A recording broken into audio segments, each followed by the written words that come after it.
Welcome to our channel. నేను యజ్ఞమూర్తి. మనందరికీ తెలిసిన నటుడు, మనందరికీ తెలిసిన కమెడియన్ ఇప్పుడు మన ముందున్నారు. నటుడుగా అనేక మందిని నవ్వించిన ఆయన నిర్మాతగా కూడా ఒక ప్రయోగం చేశారు. సొంతంగా ఒక ఫిల్మ్ ఇన్స్టిట్యూట్ రన్ చేశారు. అట్లాగే ఇప్పుడు దర్శకుడుగా మారి అదృష్టాన్ని పరీక్షించుకోబోతున్నారు. సముద్రఖని లాంటి ఒక గొప్ప నటుడు, ఆయన కూడా స్వయంగా దర్శకుడు కూడా, మనందరికీ తెలిసిన దర్శకుడు సముద్రఖని. సో ఆయనకి కొడుకుగా తెరని పంచుకుంటూ, సో ఆయన్ని డైరెక్ట్ చేస్తూ మన ముందుకి తొలిసారిగా ఆ దర్శకుడు అవతారంలోకి రాబోతున్నారు. సో ఆయనే ధన్రాజ్. ఒక నటుడు అంటే మామూలుగా మనం అంటాము సినిమా కష్టాలు అని. సో నిజంగానే ఆయన సినిమాకి మించిన కష్టాలను ఎన్నిటినో ఆయన చవి చూశారు. వాటినన్నిటిని కూడా దాటారు. చాలామంది నటులు చేయలేని ప్రయోగాలు ఎన్నో చేశారు జీవితంలో, కెరీర్లో. సో అలాంటి ఒక విలక్షణ నటుడు ఇప్పుడు దర్శకుడు. సో ధన్రాజ్, ఆయన అంతరంగం ఏంటో ఆయన మాటల్లోనే తెలుసుకుందాం. నమస్తే ధన్రాజ్. నమస్తే అన్నయ్య. చాలా సంతోషం. నాకు కూడా సంతోషంగా ఉంది. మీరు చెప్తూ ఉంటే ఇన్ని జరిగినాయా నా జీవితంలో అని నాకే అనిపిస్తుంది. నిజంగానే అంటే మీ జీవితం గురించి తెలుసుకున్నప్పుడు ఇప్పుడు ప్రతి మనిషిది ఒక కథ. ప్రపంచంలో ఎన్ని కోట్ల మంది ఉన్నారో వాళ్ళందరూ ఇండివిజువల్గా తీసుకుంటే ఎవరి కథ వాళ్ళదే. కొన్ని సిమిలారిటీస్ ఉండొచ్చు, కానీ ఎన్నో వైరుధ్యాలు ఉంటాయి. సో ఎన్నో కష్టాలు ఉంటాయి, ఎన్నో సుఖాలు ఉంటాయి. ఎంత గోల్డ్ స్పూన్తో పుట్టిన వాళ్ళు కూడా ఎక్కడో చోట కష్టాలు పడక మానరు ఏదో ఒక సందర్భంలో.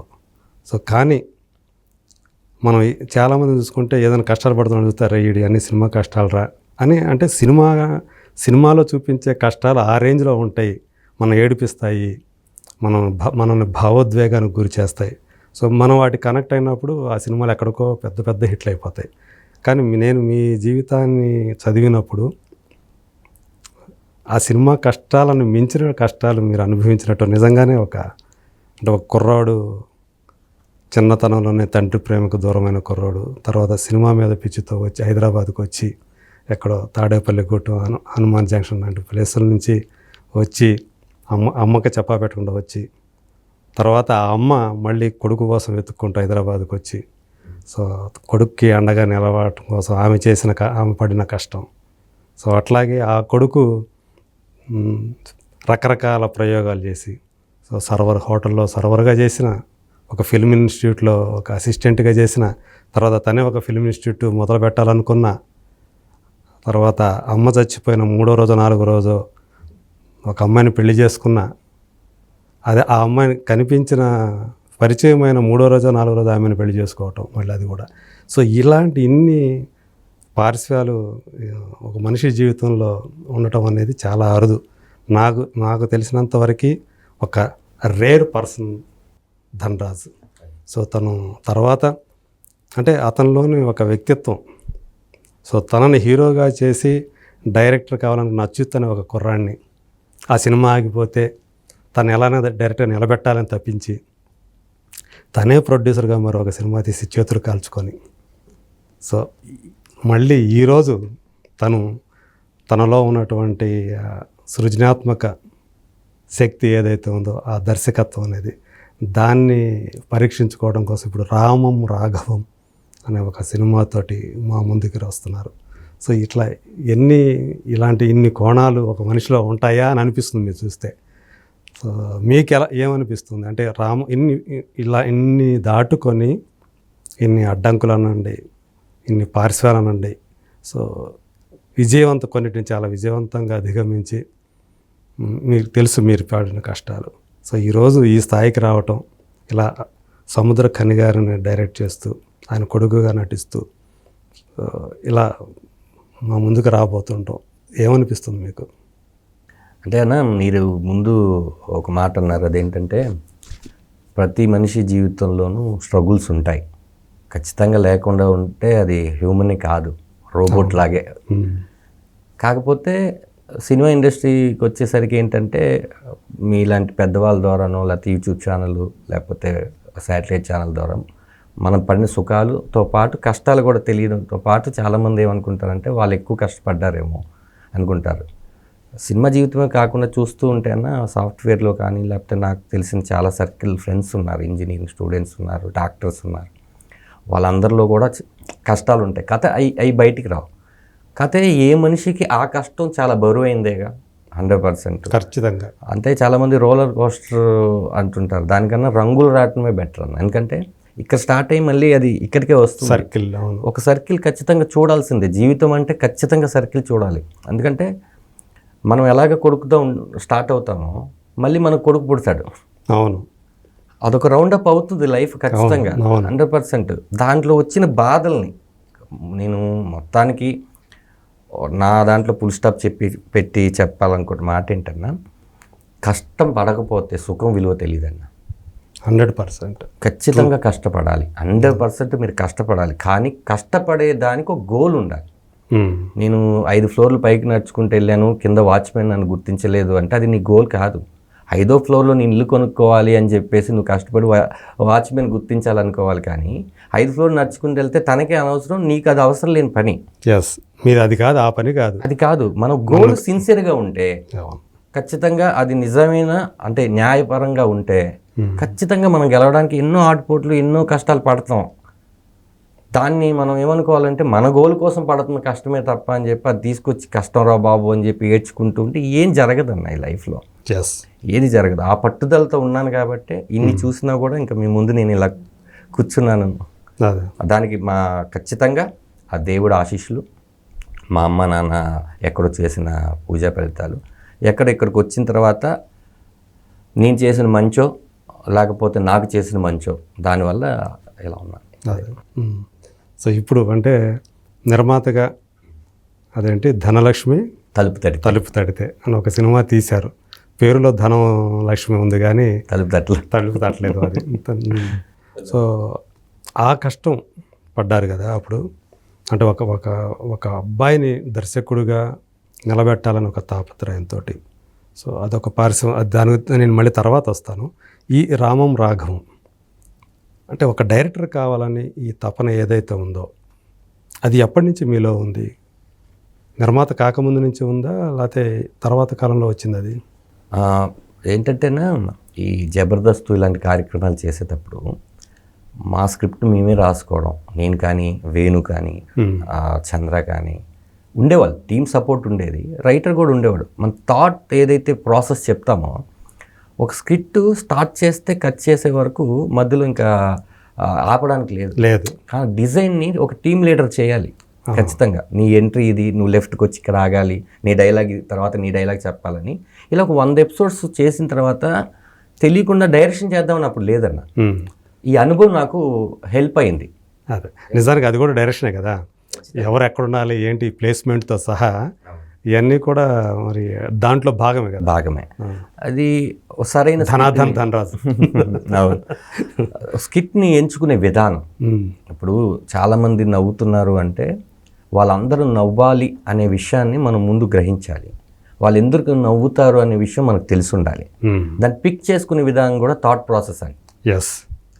ఇది నవ్వుతారా లేదా, ఎందుకు నవ్వాలి, అసలు ఈ పంచిని ఎక్కడ నొక్కి చెప్తే నవ్వుతారు, ఎంత సాఫ్ట్గా చెప్తే నవ్వుతారు, ఎక్కడ పాజెస్ ఇవ్వాలి అని మనం రాసుకునేటప్పుడు మనం ఎంచుకున్నది జనాలకు నచ్చుతుంది.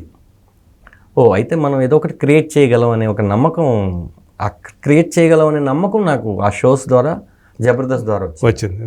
దాని తర్వాత నేనే డైరెక్షన్ చేయాలి అనుకుని ఉంటే నా సొంత సినిమా నేనే డైరెక్ట్గా చేసుకునేవాడిని కదా. అలా చేయలేదు. అప్పుడు నేను నిర్మాతగా డబ్బులు పెట్టినా లేకపోతే నా ఫ్రెండ్స్ కానీ వీళ్ళందరూ కలిసి మేము పెట్టినా కూడా నేను యాక్టర్గానే వెళ్ళి చేసి వచ్చాను.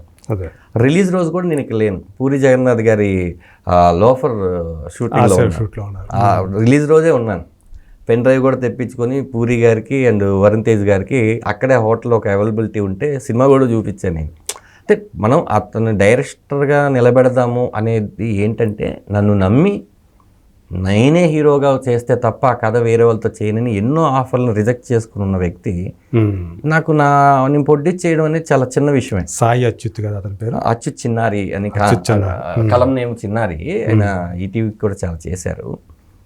అతను నా కోసం సాక్రిఫైస్ చేసిన అన్నిటికన్నా ఈ అమౌంట్ పెద్దది అనిపించలేదు నాకు. ఓకే. నాకు అది పెద్దది అనిపించలేదు. ఇంకోటి కానీ మీరు దానివల్ల మీ డబ్బు అప్పుడు దాకా మీరు సంపాదించుకున్నది, అలాగే అప్పులు తెచ్చింది, ఇదంతా పోగొట్టుకున్నారు కదా. అంటే ఒకటన భోజనానికి అయితే డబ్బులు లేకుండా పోతాయనే విషయం లేదన్న ఇప్పటి వరకు దేవుడి దయ వల్ల. నేను అది నమ్ముతా. వై బికాస్ నేను ఎక్కడ సంపాదించానో అక్కడే పెట్టాను కదా, మళ్ళీ అక్కడే ఆ కలమ్మ తల్లి నాకు ఇస్తుంది అనేది నా గోల్ అన్న. అప్పుడు రొటేట్ అవుతూ ఉండాలి కదన్న. చాలామందికి నేను చెప్తాను, ఆర్బీఐ ఇంతే ముద్రిస్తుంది, అది అందరి దగ్గరికి వెళ్ళేసి వస్తూ ఉంటుంది మళ్ళీ నీ దగ్గరికి. ఎవరి దగ్గర ఎక్కువసేపు ఉందో వాళ్ళే కోటీశ్వరులు అనుకుంటుంటాం మనం. అంతే అంతే తప్ప చాలా చాలా సింపుల్ లాజిక్ అనేది. కాకపోతే అది శాశ్వతంగా ఒక చోటే ఉంటుందని ఉండకూడదన్న. డెఫినెట్ అలా ఉండకూడదు. ఒక చోటే ఉంటే మిగతా వాళ్ళు ఎవరు పనులు చేయరు. అది వెళ్తూ ఉండాలి. అది అది గాడ్ క్రియేషన్, 100% గాడ్ క్రియేషన్. రెండోది ఏంటంటే నాకు ఈ రోజు కూడా డైరెక్షన్ చేసేద్దాం, డైరెక్షన్ చేసేసి మనం డైరెక్టర్ అయిపోదాం అని లేదన్న 100%.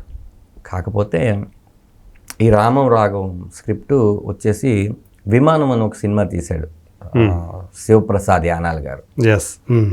ఆయనది కథ. ఓకే. విమానం కథ ఆయన రాసుకుని దీనికి ఎవరైతే బాగుంటారంటే ఇద్దరు సముద్రకని గారు బాగుంటారు అనుకుని, దాంట్లో కూడా విమానంలో కూడా ఆయనకి కీలకమైన పాత్ర. అయితే ఆయనకి నాకు పరిచయం ఉంది. ఒక సినిమా మాత్రమే చేసాం, జెండాపై కపిరాజ్ అని ఒక సినిమాలో యాక్ట్ చేశాను. ఆయన డైరెక్టర్. తెలియకుండా ఆయన 2 రోజులు పరిచయమైన, ఒక రోజు పరిచయం అయినా కూడా మనల్ని తెలియకుండా ఒక 100 సంవత్సరాల పరిచయం ఉన్న తమ్ముళ్ళలాగా చూసేస్తాడు. నన్నే కాదు అందరినీ. అన్నా నేను ఒక కథ విన్నాను, చాలా బాగుంది అంటే, అవునా నేను పలానా తారీఖు హైదరాబాద్ వస్తున్నాను, ట్రైడెంట్ హోటల్కి రమ్మని అన్నారు. వెళ్ళిన తర్వాత ఆయన కథ నిజంగా చాలా బాగా నచ్చింది. అది G5 ప్రసాద్ గారికి, నిమ్మకాయల ప్రసాద్ గారికి నచ్చింది. టీం అంతా కలిసి మన కిరణ్ గారు ప్రొడక్షన్ హౌస్ చేశారు, కిరణ్ కొరపాటి గారు. ఓకే. ఆ సినిమా అలా మెటీరియలైజ్ అయిపోయిన తర్వాత నెక్స్ట్ ఏంటంటే ఏం రాస్తున్నారంటే, ఆ రోజే మేము 2 పాయింట్లు విన్నాం. రామం రాఘవం విన్నాము, విమానం విన్నాం. ఓకే. రామం రాఘవం ఉందంటే పని చేస్తారా, రామం రాఘవం నేను చేద్దాం అనుకుంటున్నాను, ఏంటి పరిస్థితి మీరైతే, నేను అడిగాను. మీరైతే నేను ఫ్రీగా ఇచ్చేస్తానన్నాడు. ఎందుకంటే విమానం లాంటి ఆయన ఇప్పటి నుంచి దర్శకుడు అవుదాం అనుకుంటున్నాడు. నాకు జబర్దస్త్ ఆపేసిన తర్వాత నేను అదిరిందని ఒక టీవీ షోకి వర్క్ చేస్తున్నప్పుడు ఇతను కిరాక్ ఆర్పి దగ్గర రాసేవాడు, శివప్రసాద్ యానాల్. చమక్ చంద్రకి ఉండ్రమట్ల నాగరాజు గారు, శివప్రసాద్ యానాల్ గారు రెగ్యులర్గా రాసేవాళ్ళు. ఈ ఫ్యామిలీ డ్రామా అదంతా వీళ్ళే రాసింది. అది జబర్దస్త్ అయిపోయి వీళ్ళందరూ బయటకు వచ్చేసిన తర్వాత ఈయన కిరాక్ ఆర్పీకి చేయడం.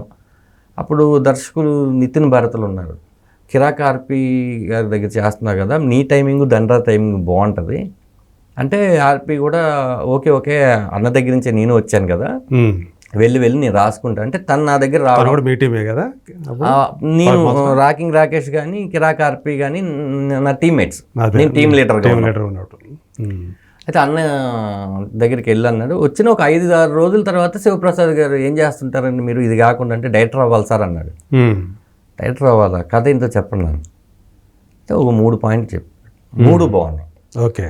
3 బాగుంటే కానీ ఫస్ట్ ఇది చేస్తే బాగుంటుందండి అంటే, నాకు కూడా ఇదే చేయాలని అంటే అట్లా సముద్రకని గారికి చెప్పి ఆ కథ విమానం అయిపోయింది. దాని తర్వాత దీనికి రామం రాగంకి వస్తే, మీరైతే ఫ్రీగా వద్దండి, నేను ఎంత అమౌంట్ తీసుకుంటున్నాను అంతే అమౌంట్ మీకు వచ్చేటట్టు నేను ప్రొడ్యూసర్ని వెతుకుతాను అనగానే, ప్రభాకర్ ఆరిపాక గారని ఈ సినిమాకి సమర్పించు ప్రజెంట్స్. ఆయన సీతాయనం అని ఒక సినిమా దర్శకత్వం చేస్తున్నారు.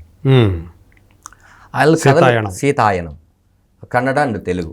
ఓకే. ఆ సినిమా అయిపోయినప్పుడు కథలు వింటున్నారంటే ఒక ఫ్రెండ్ ద్వారా అక్కడికి వెళ్ళి కథ చెప్పాను. కథ చాలా బాగుంది అని. అప్పుడు పృథ్వీ పోలవరపు వచ్చేసి వీళ్ళ మేనల్లుడు దుబాయ్లో ఉంటాడు, తను డైరెక్షన్ చేద్దాం అనుకుంటున్నాడు చాలా కాలం నుంచి. ఓకే. లేదు ఈ ప్రొడక్షన్ హౌస్కి మంచి పేరు వస్తుంది, మనం పెట్టిందే స్లేట్ పెన్సిల్ స్టోరీస్, మంచి కథ అవుతుంది, ఇది దండ్రా నేరేట్ చేశారంటే బలపం కథలు, తలక మీద రాసే మంచి కథలు, బలపం కథ. సరే జూమ్ మీటింగ్ నాకు ఫస్ట్ టైం. అసలు నేను ఒక పాయింట్ చెప్పాను, పాయింట్ ఓకే అన్నారు. ఓకే అన్న తర్వాత జూమ్ మీటింగ్లో వింటన్నారు. జూమ్ మీటింగ్లో చెప్పా, చెప్పంగానే నాకు ఇప్పటికీ గుర్తు, ఆయన ఏమన్నాడంటే, సార్ క్లైమాక్స్ విన్న తర్వాత గొంతులో తడి ఆరిపోయింది అన్నారు. చాలా ఎమోషనల్ అయిపోయాను, మనం ఈ సినిమా చేస్తున్నాం. ఓ సూపర్ అన్నాం. అన్న తర్వాత ఆఫీసు అదంతా తీసిన తర్వాత దర్శకుడు ఎవరు ఇప్పుడు అనగానే వాళ్ళు ఒక దర్శకుని తీసుకొచ్చారు. ఇప్పుడు ఆ పేరు నేను చెప్పకూడదు, భావ్యం కాదు. అదే ఆల్రెడీ ఇదివరకు సినిమాలు తీసిన దర్శకుడేనా? ఓకే, ఇదివరకు సినిమాలు తీసిన దర్శకుడు. వాళ్ళు తీసుకుని వచ్చారు.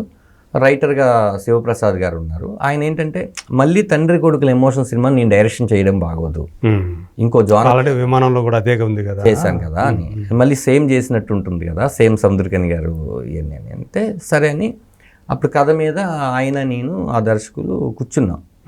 కూర్చున్న తర్వాత ప్రొడ్యూసర్ గారికి అండ్ దర్శకుడికి ఏదో క్రియేటివిటీ ఇది డిఫరెన్స్ వచ్చినాయి. ఆ తర్వాత మనం ఈ సినిమా చేయట్లేదు అని ఆపేశారు. అంటే ఆఫీస్ ఏం తీయలేదు, చేయట్లేదు అనే విషయం నాకు తింటే ఒక మంచి కదా, అది మళ్ళీ మనం వస్తున్నాము. అప్పుడు మీకు సంబంధించి మీరు ఎంతవరకు? నేను హీరోగా, ఓన్లీ హీరోగా అనుకొని, కానీ డిస్కషన్లో కూడా పాలు పంచుకోమన్నారు. ఓకే, ఎందుకంటే శివప్రసాద్ గారు కథ రాస్తున్నారు, దాని స్క్రీన్ ప్లే మార్చుకుంటూ దర్శకుడికి హెల్ప్ చేసి ఫుల్ ప్రెజర్ కథ ఇవ్వాలి కదా, మనం తీసుకొచ్చి పరిచయం ఉంది కాబట్టి మీ ఇద్దరికి ఉంది కాబట్టి ఇంకా నాకేముంది, నా సినిమా బాగా రావాలంటే బెటర్గా నేను ప్రతిరోజు అక్కడికి వెళ్ళడం వల్ల ఆ క్యారెక్టర్ని ఎలా చేద్దాం అనుకుంటున్నాము, అసలు గెడ్డం ఎంత ఉండాలి, ఉండకూడదా, దర్శకుడు ఏం చెప్తే విందామని వెళ్తాం. ఇది ఒక ప్రాసెస్ జరిగిందండి. ఐ థింక్ 3 to 6 months మధ్యలో ప్రాసెస్ జరిగినాక వాళ్ళిద్దరికి ఏదో చిన్న క్రియేటివిటీ డిఫరెన్స్ వచ్చింది. ఓకే, రాగానే ఇంకా మనం సినిమా చేయట్లేదు అనేసరికి నాకు గుండెల్లో రాయి పడిపోయింది. ఏంట్రా దేవుడా, ఇంత దాకా తీసుకొస్తావు, మళ్ళీ ఇలా తొక్కేస్తావు ఏంటి, గతంలో కూడా అటు ప్రొడ్యూసర్గా వచ్చావు. అప్పటికి నేను బుజ్జిలారా అని ఒక సినిమా చేస్తున్నాను, నాగేశ్ రెడ్డి గారి కంట్రోలింగ్లో, అంజీ గారి ఇది. అది మంచి పేరు వచ్చింది ఓటీటీలో, పోలీస్ క్యారెక్టర్ చాలా బాగా చేసావని పేరు వచ్చింది. దాని తర్వాత నేను చేసిన సినిమా విమానమే. ఓకే, ఇంకా ఏమీ చేయట్లేదు మనం, ఇది అయిపోద్ది కదా అని చెప్పి వెయిట్ చేస్తుంటే ఇలా జరిగింది ఏంటనగానే అప్పుడు ప్రభాకర్ గారు నా దగ్గరికి వచ్చారు. ఆరిపాక ప్రభాకర్ గారు వచ్చి, మీరు ఫస్ట్ ఏదైతే కథ చెప్పారో ఆ కథ విన్నప్పుడు మీరే దర్శకులు అయితే బాగుంటుందని నేను అనుకున్నాను. లేదు అంటే మీకు ఇంట్రెస్ట్ ఏమైనా ఉందా అంటే నేను ఆలోచించుకొని చెప్తానండి అన్న. ఎందుకంటే ఒకటి ఏమనుకుంటారంటే విమానం దర్శకుడి కథతో దండరాజ్ దర్శకుడు అయ్యాడు అనేది బాగుంటుంది, కానీ బలగం వేణు డైరెక్షన్ చేశాడు కాబట్టి ఇతను కూడా డైరెక్షన్ చేయబోతున్నాడని వచ్చేస్తుందని నాకు అనుకున్నా. అసలు యాక్చువల్గా నా ప్రశ్న కూడా ఒకటి ఉంది. అయితే అప్పటికి వేణుది 100% షూట్ జరుగుతుంది, బలగం జరుగుతుంది. ఇంకా నేను ఆలోచించుకొని మా మిసెస్ని అడిగి ఏంటి ఈ స్టెప్ వేయొచ్చా, కెరియర్కి ఏమన్నా ఇది అవుతుందా అని ఆలోచించి ఇంకా సముద్రకని గారికి కూడా చెప్పాను, రే నువ్వు చాలా బాగా తీస్తావు సినిమా నాకు తెలుసు అని ఒక కాన్ఫిడెంట్ ఇచ్చాడు ఆయన. ఓకే, అప్పుడు పృథ్వీ పోలవరపు గారు అండ్ శివప్రసాద్ యానాల్ గారు అండ్ మా ప్రభాకర్ గారు నేను జూమ్ కాల్లో మాట్లాడుకొని ఆ సదరు ఎవరైతే వద్దనుకున్న దర్శకుడికి కూడా చెప్పి ఓకే అంటే నువ్వైతే చాలా బాగా చేస్తావు అని ఆయన కూడా అన్నారు. థ్యాంక్స్ సార్, మీ సపోర్ట్ నాకు కావాలి, వాళ్ళు నన్ను అడగడం వల్ల నేను చేయాల్సి వస్తుంది, ఎందుకంటే లేకపోతే ప్రాజెక్టే లేదు అనే దానికి వస్తుంది అనగానే ప్లీజ్ నువ్వు చెయ్యని ఆయన బ్లెస్సింగ్స్ ఇచ్చారు. ఆ తర్వాత మేము మీటింగ్ వేసుకుని ఎస్ నేనైతే ఇలా తీయగలను, ఇలా అవుతుందని నాకున్నవన్నీ చెప్పిన తర్వాత ఓకే ఎస్ అని ఒక 2 రోజులు షూటింగ్ పెట్టారు. అంటే నాకు చెప్పలేదు 2 రోజుల్లో ఒకవేళ బాగా నేను కనుక చేయలేకపోతే కనుక ఇంకో దర్శకుడిని మార్చుకుందాం అనేది. ఓకే, అంటే నాకే కాదు, అంటే ఆ డైరెక్టర్ ఎలా చేస్తున్నాడు, లేకపోతే క్యారెక్టరైజేషన్స్, లేకపోతే కెమెరామ్యాను, చాలా ఉంటాయి. ఒక రకంగా చెప్పాలంటే ఒక రిహార్సల్ లాగా అనుకుని షూట్ స్టార్ట్ చేసాం, పైలట్ ఎపిసోడ్ లాగా అలాగే చెప్పచ్చు. ఇక్కడికి వెళ్ళంగానే ఆ రోజు అనుకున్న 2 సీన్స్ తీసాను. ఓకే, ఆన్లైన్ ఎడిట్ చేసి చూసుకున్నారు. కొంచెం ఎమోషనల్ సీన్స్ తీసారా? లైటర్ 30 years పృథ్వీ గారు, నాది కామిక్ మ్యాటర్, మన బలం అది కదా. అదే చేసినాక దాని తర్వాత 2వ రోజు శ్రీనివాస్ రెడ్డి గారు సత్య యాడ్ అయ్యారు. 2వ రోజు కూడా చేసిన తర్వాత ఆన్లైన్ చూసుకున్నాక ఎస్ మనం వెళ్తున్నాం అని అన్నారు. అన్న తర్వాత అలా జరిగింది నా డైరెక్షను ఎందుకు చేయాల్సి వచ్చింది అని. దీని ముందు అనుభవం ఏంటంటే నేను కొన్ని పార్టీ యాడ్లు నేను డైరెక్షన్ చేశాను. అవునా? ఓహో.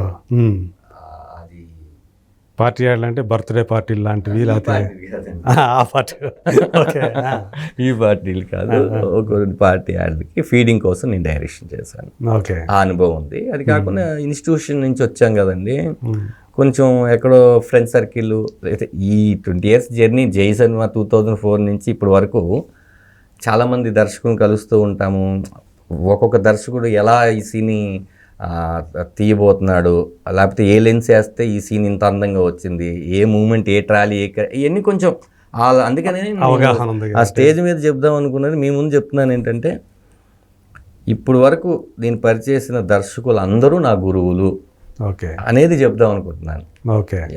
సో వాళ్ళ దగ్గర నటుడుగా పని చేసిన వాళ్ళ దగ్గర అసిస్టెంట్గా జాయిన్ అయ్యి కొంచెం గ్రాప్ చేశారు. అదంతా కూడా అబ్జర్వ్ చేయటం ద్వారా వాళ్ళని ఖచ్చితంగా చేసేవాడిని. అదే అంటే ఒక డైరెక్షన్ చేద్దామని చేయలేదు సార్, అన్ని క్రాఫ్ట్ల మీద అవగాహన ఉంటే తప్పే ఉంది అనే దాని మీద అదే అలా చేసుకుంటూ ఇప్పుడు ఇది వచ్చింది, దీన్ని మనం కైవసం చేసుకుంటాం. చాలా బాగుంది. మీరు డైరెక్టర్ అయిన విధానం ఏదైతే ఉందో చక్కగా ఒక మంచి స్టోరీ లాగా ఉన్నది. కానీ రామం రాఘవం ఆ టైటిల్ కూడా చాలా క్యూట్గా ఉంది అసలు. దాంట్లోనే మీరు ఏదైతే టీజర్ ఒకటి రిలీజ్ చేశారో దాంట్లో చూస్తే ఒక తండ్రి కొడుకు కోసం కొడుకు ఎదగాలి, వీడెందుకు ఇట్లా అయిపోతున్నాడు అనే ఒక పెయిన్ ఆయనలో కనిపిస్తూ ఉంది. ఆయన అనుకున్న విధంగా మీరు తయారు కావట్లేదనే బాధ. ఆ టీజర్ చివర ఒకటి ఉంది, నేనంటే వాడికి ఇంటి పేరు ఇచ్చాను కానీ నేను తండ్రిగా ఇంటి పేరు ఇవ్వగలను, మంచి పేరు వాడే తెచ్చుకోవాలి. సో చూస్తే డైలాగ్స్ కూడా ధనరాజ అంటే నేను శివప్రసాద్ గారు అందరం కలిసి రాసుకున్నానండి. అంటే కథ చెప్పేటప్పుడే కొన్ని డైలాగులు వస్తాయి. దర్శకుడు కూడా అంతకుముందు దర్శకుడు కూడా అవడం వల్ల కొన్ని ఏంటంటే పర్టికులర్గా నేను మంచి మాటలు విని చాలా రోజులు అయిందండి. మంచి అంటే ఈ ఎక్కడో చోట ఇది ఎప్పటికీ నిలిచిపోయే మాటలు మనం రాయలేమా? ఓకే. కానీ మనం కొత్తగా వెంటాడే మాటలు వెంటాడాలి. రెండోది ఏంటంటే ఎక్కడో చోట ఎవరో ఒకరు వాడిన పదాలని మళ్ళీ మనం వాడతాం. అంతే కదా. అయ్యే ఆ సీన్కి దేన్ని సమకూర్చాము అనేది కరెక్ట్గా ఉంటుందండి. అంటే అవసరం లేని చోట కామెడీ సీన్ పేలదు, అవసరం లేని చోట ఎమోషన్ సీన్ పేలడు, ఏది పేలదు. ఆ అవసరాన్ని బట్టి ప్రతి సీను దాని ఇంపాక్ట్ మారిపోతుంది. అలా మంచి సీన్స్ రాసుకున్నప్పుడు మంచి మాటలు కూడా ఉండాలి కదని నా తాపత్రయం. అదే ఈ సినిమాకి మాటలు థియేటర్ నుంచి బయటకు వచ్చినాక తోటాల్లా గుచ్చుకుంటాయి. సో అంటే ప్రధానంగా ఈ కథ తండ్రి కొడుకుల కథ కాబట్టే రామం రాఘవ అని పెట్టారా అట్లా పేరు? తండ్రి రామం, కొడుకు రాఘవ. ఫస్ట్ ఈ సినిమాకి నేను తనయుడు అనుకున్నాను టైటిల్. అలా ఇంకో 2-3 అనుకున్నప్పుడు మా ప్రభాకర్ ఆరిపాక ఆయన కూడా మంచి రచయిత. ఓకే. ఏమంటే ఒక టైటిల్ చెప్తాను, మన సినిమాకి ఎలా ఉంటుంది చెప్పాను. నేను సార్ చెప్పండి సార్ అని. రామం రాఘవం అన్నారు. వినంగానే సౌండ్ ఒక వైబ్రేషన్ ఇచ్చింది.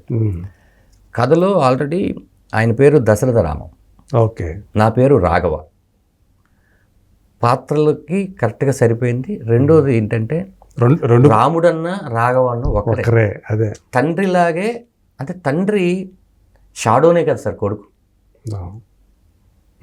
ఆయన రాముడైనప్పుడు కొడుకుని కూడా రాముడిని చేద్దాం అనుకుంటాడు. అన్నిటికీ కరెక్ట్గా ఉంది. మంచి తెలుగులో మంచి చక్కటి టైటిల్, చాలా రోజులు అయింది వచ్చి. అందుకని నేను మీకు టైటిల్ లోగో చూస్తే తండ్రి షాడో నుంచే కొడుకు వస్తాడు, అక్షరాలన్నీ ఎర్రగా ఉంటాయి, అంటే బ్లడ్ రిలేషన్ అని చెప్దాం అనుకున్నాను. ఓకే, అది రక్త సంబంధం.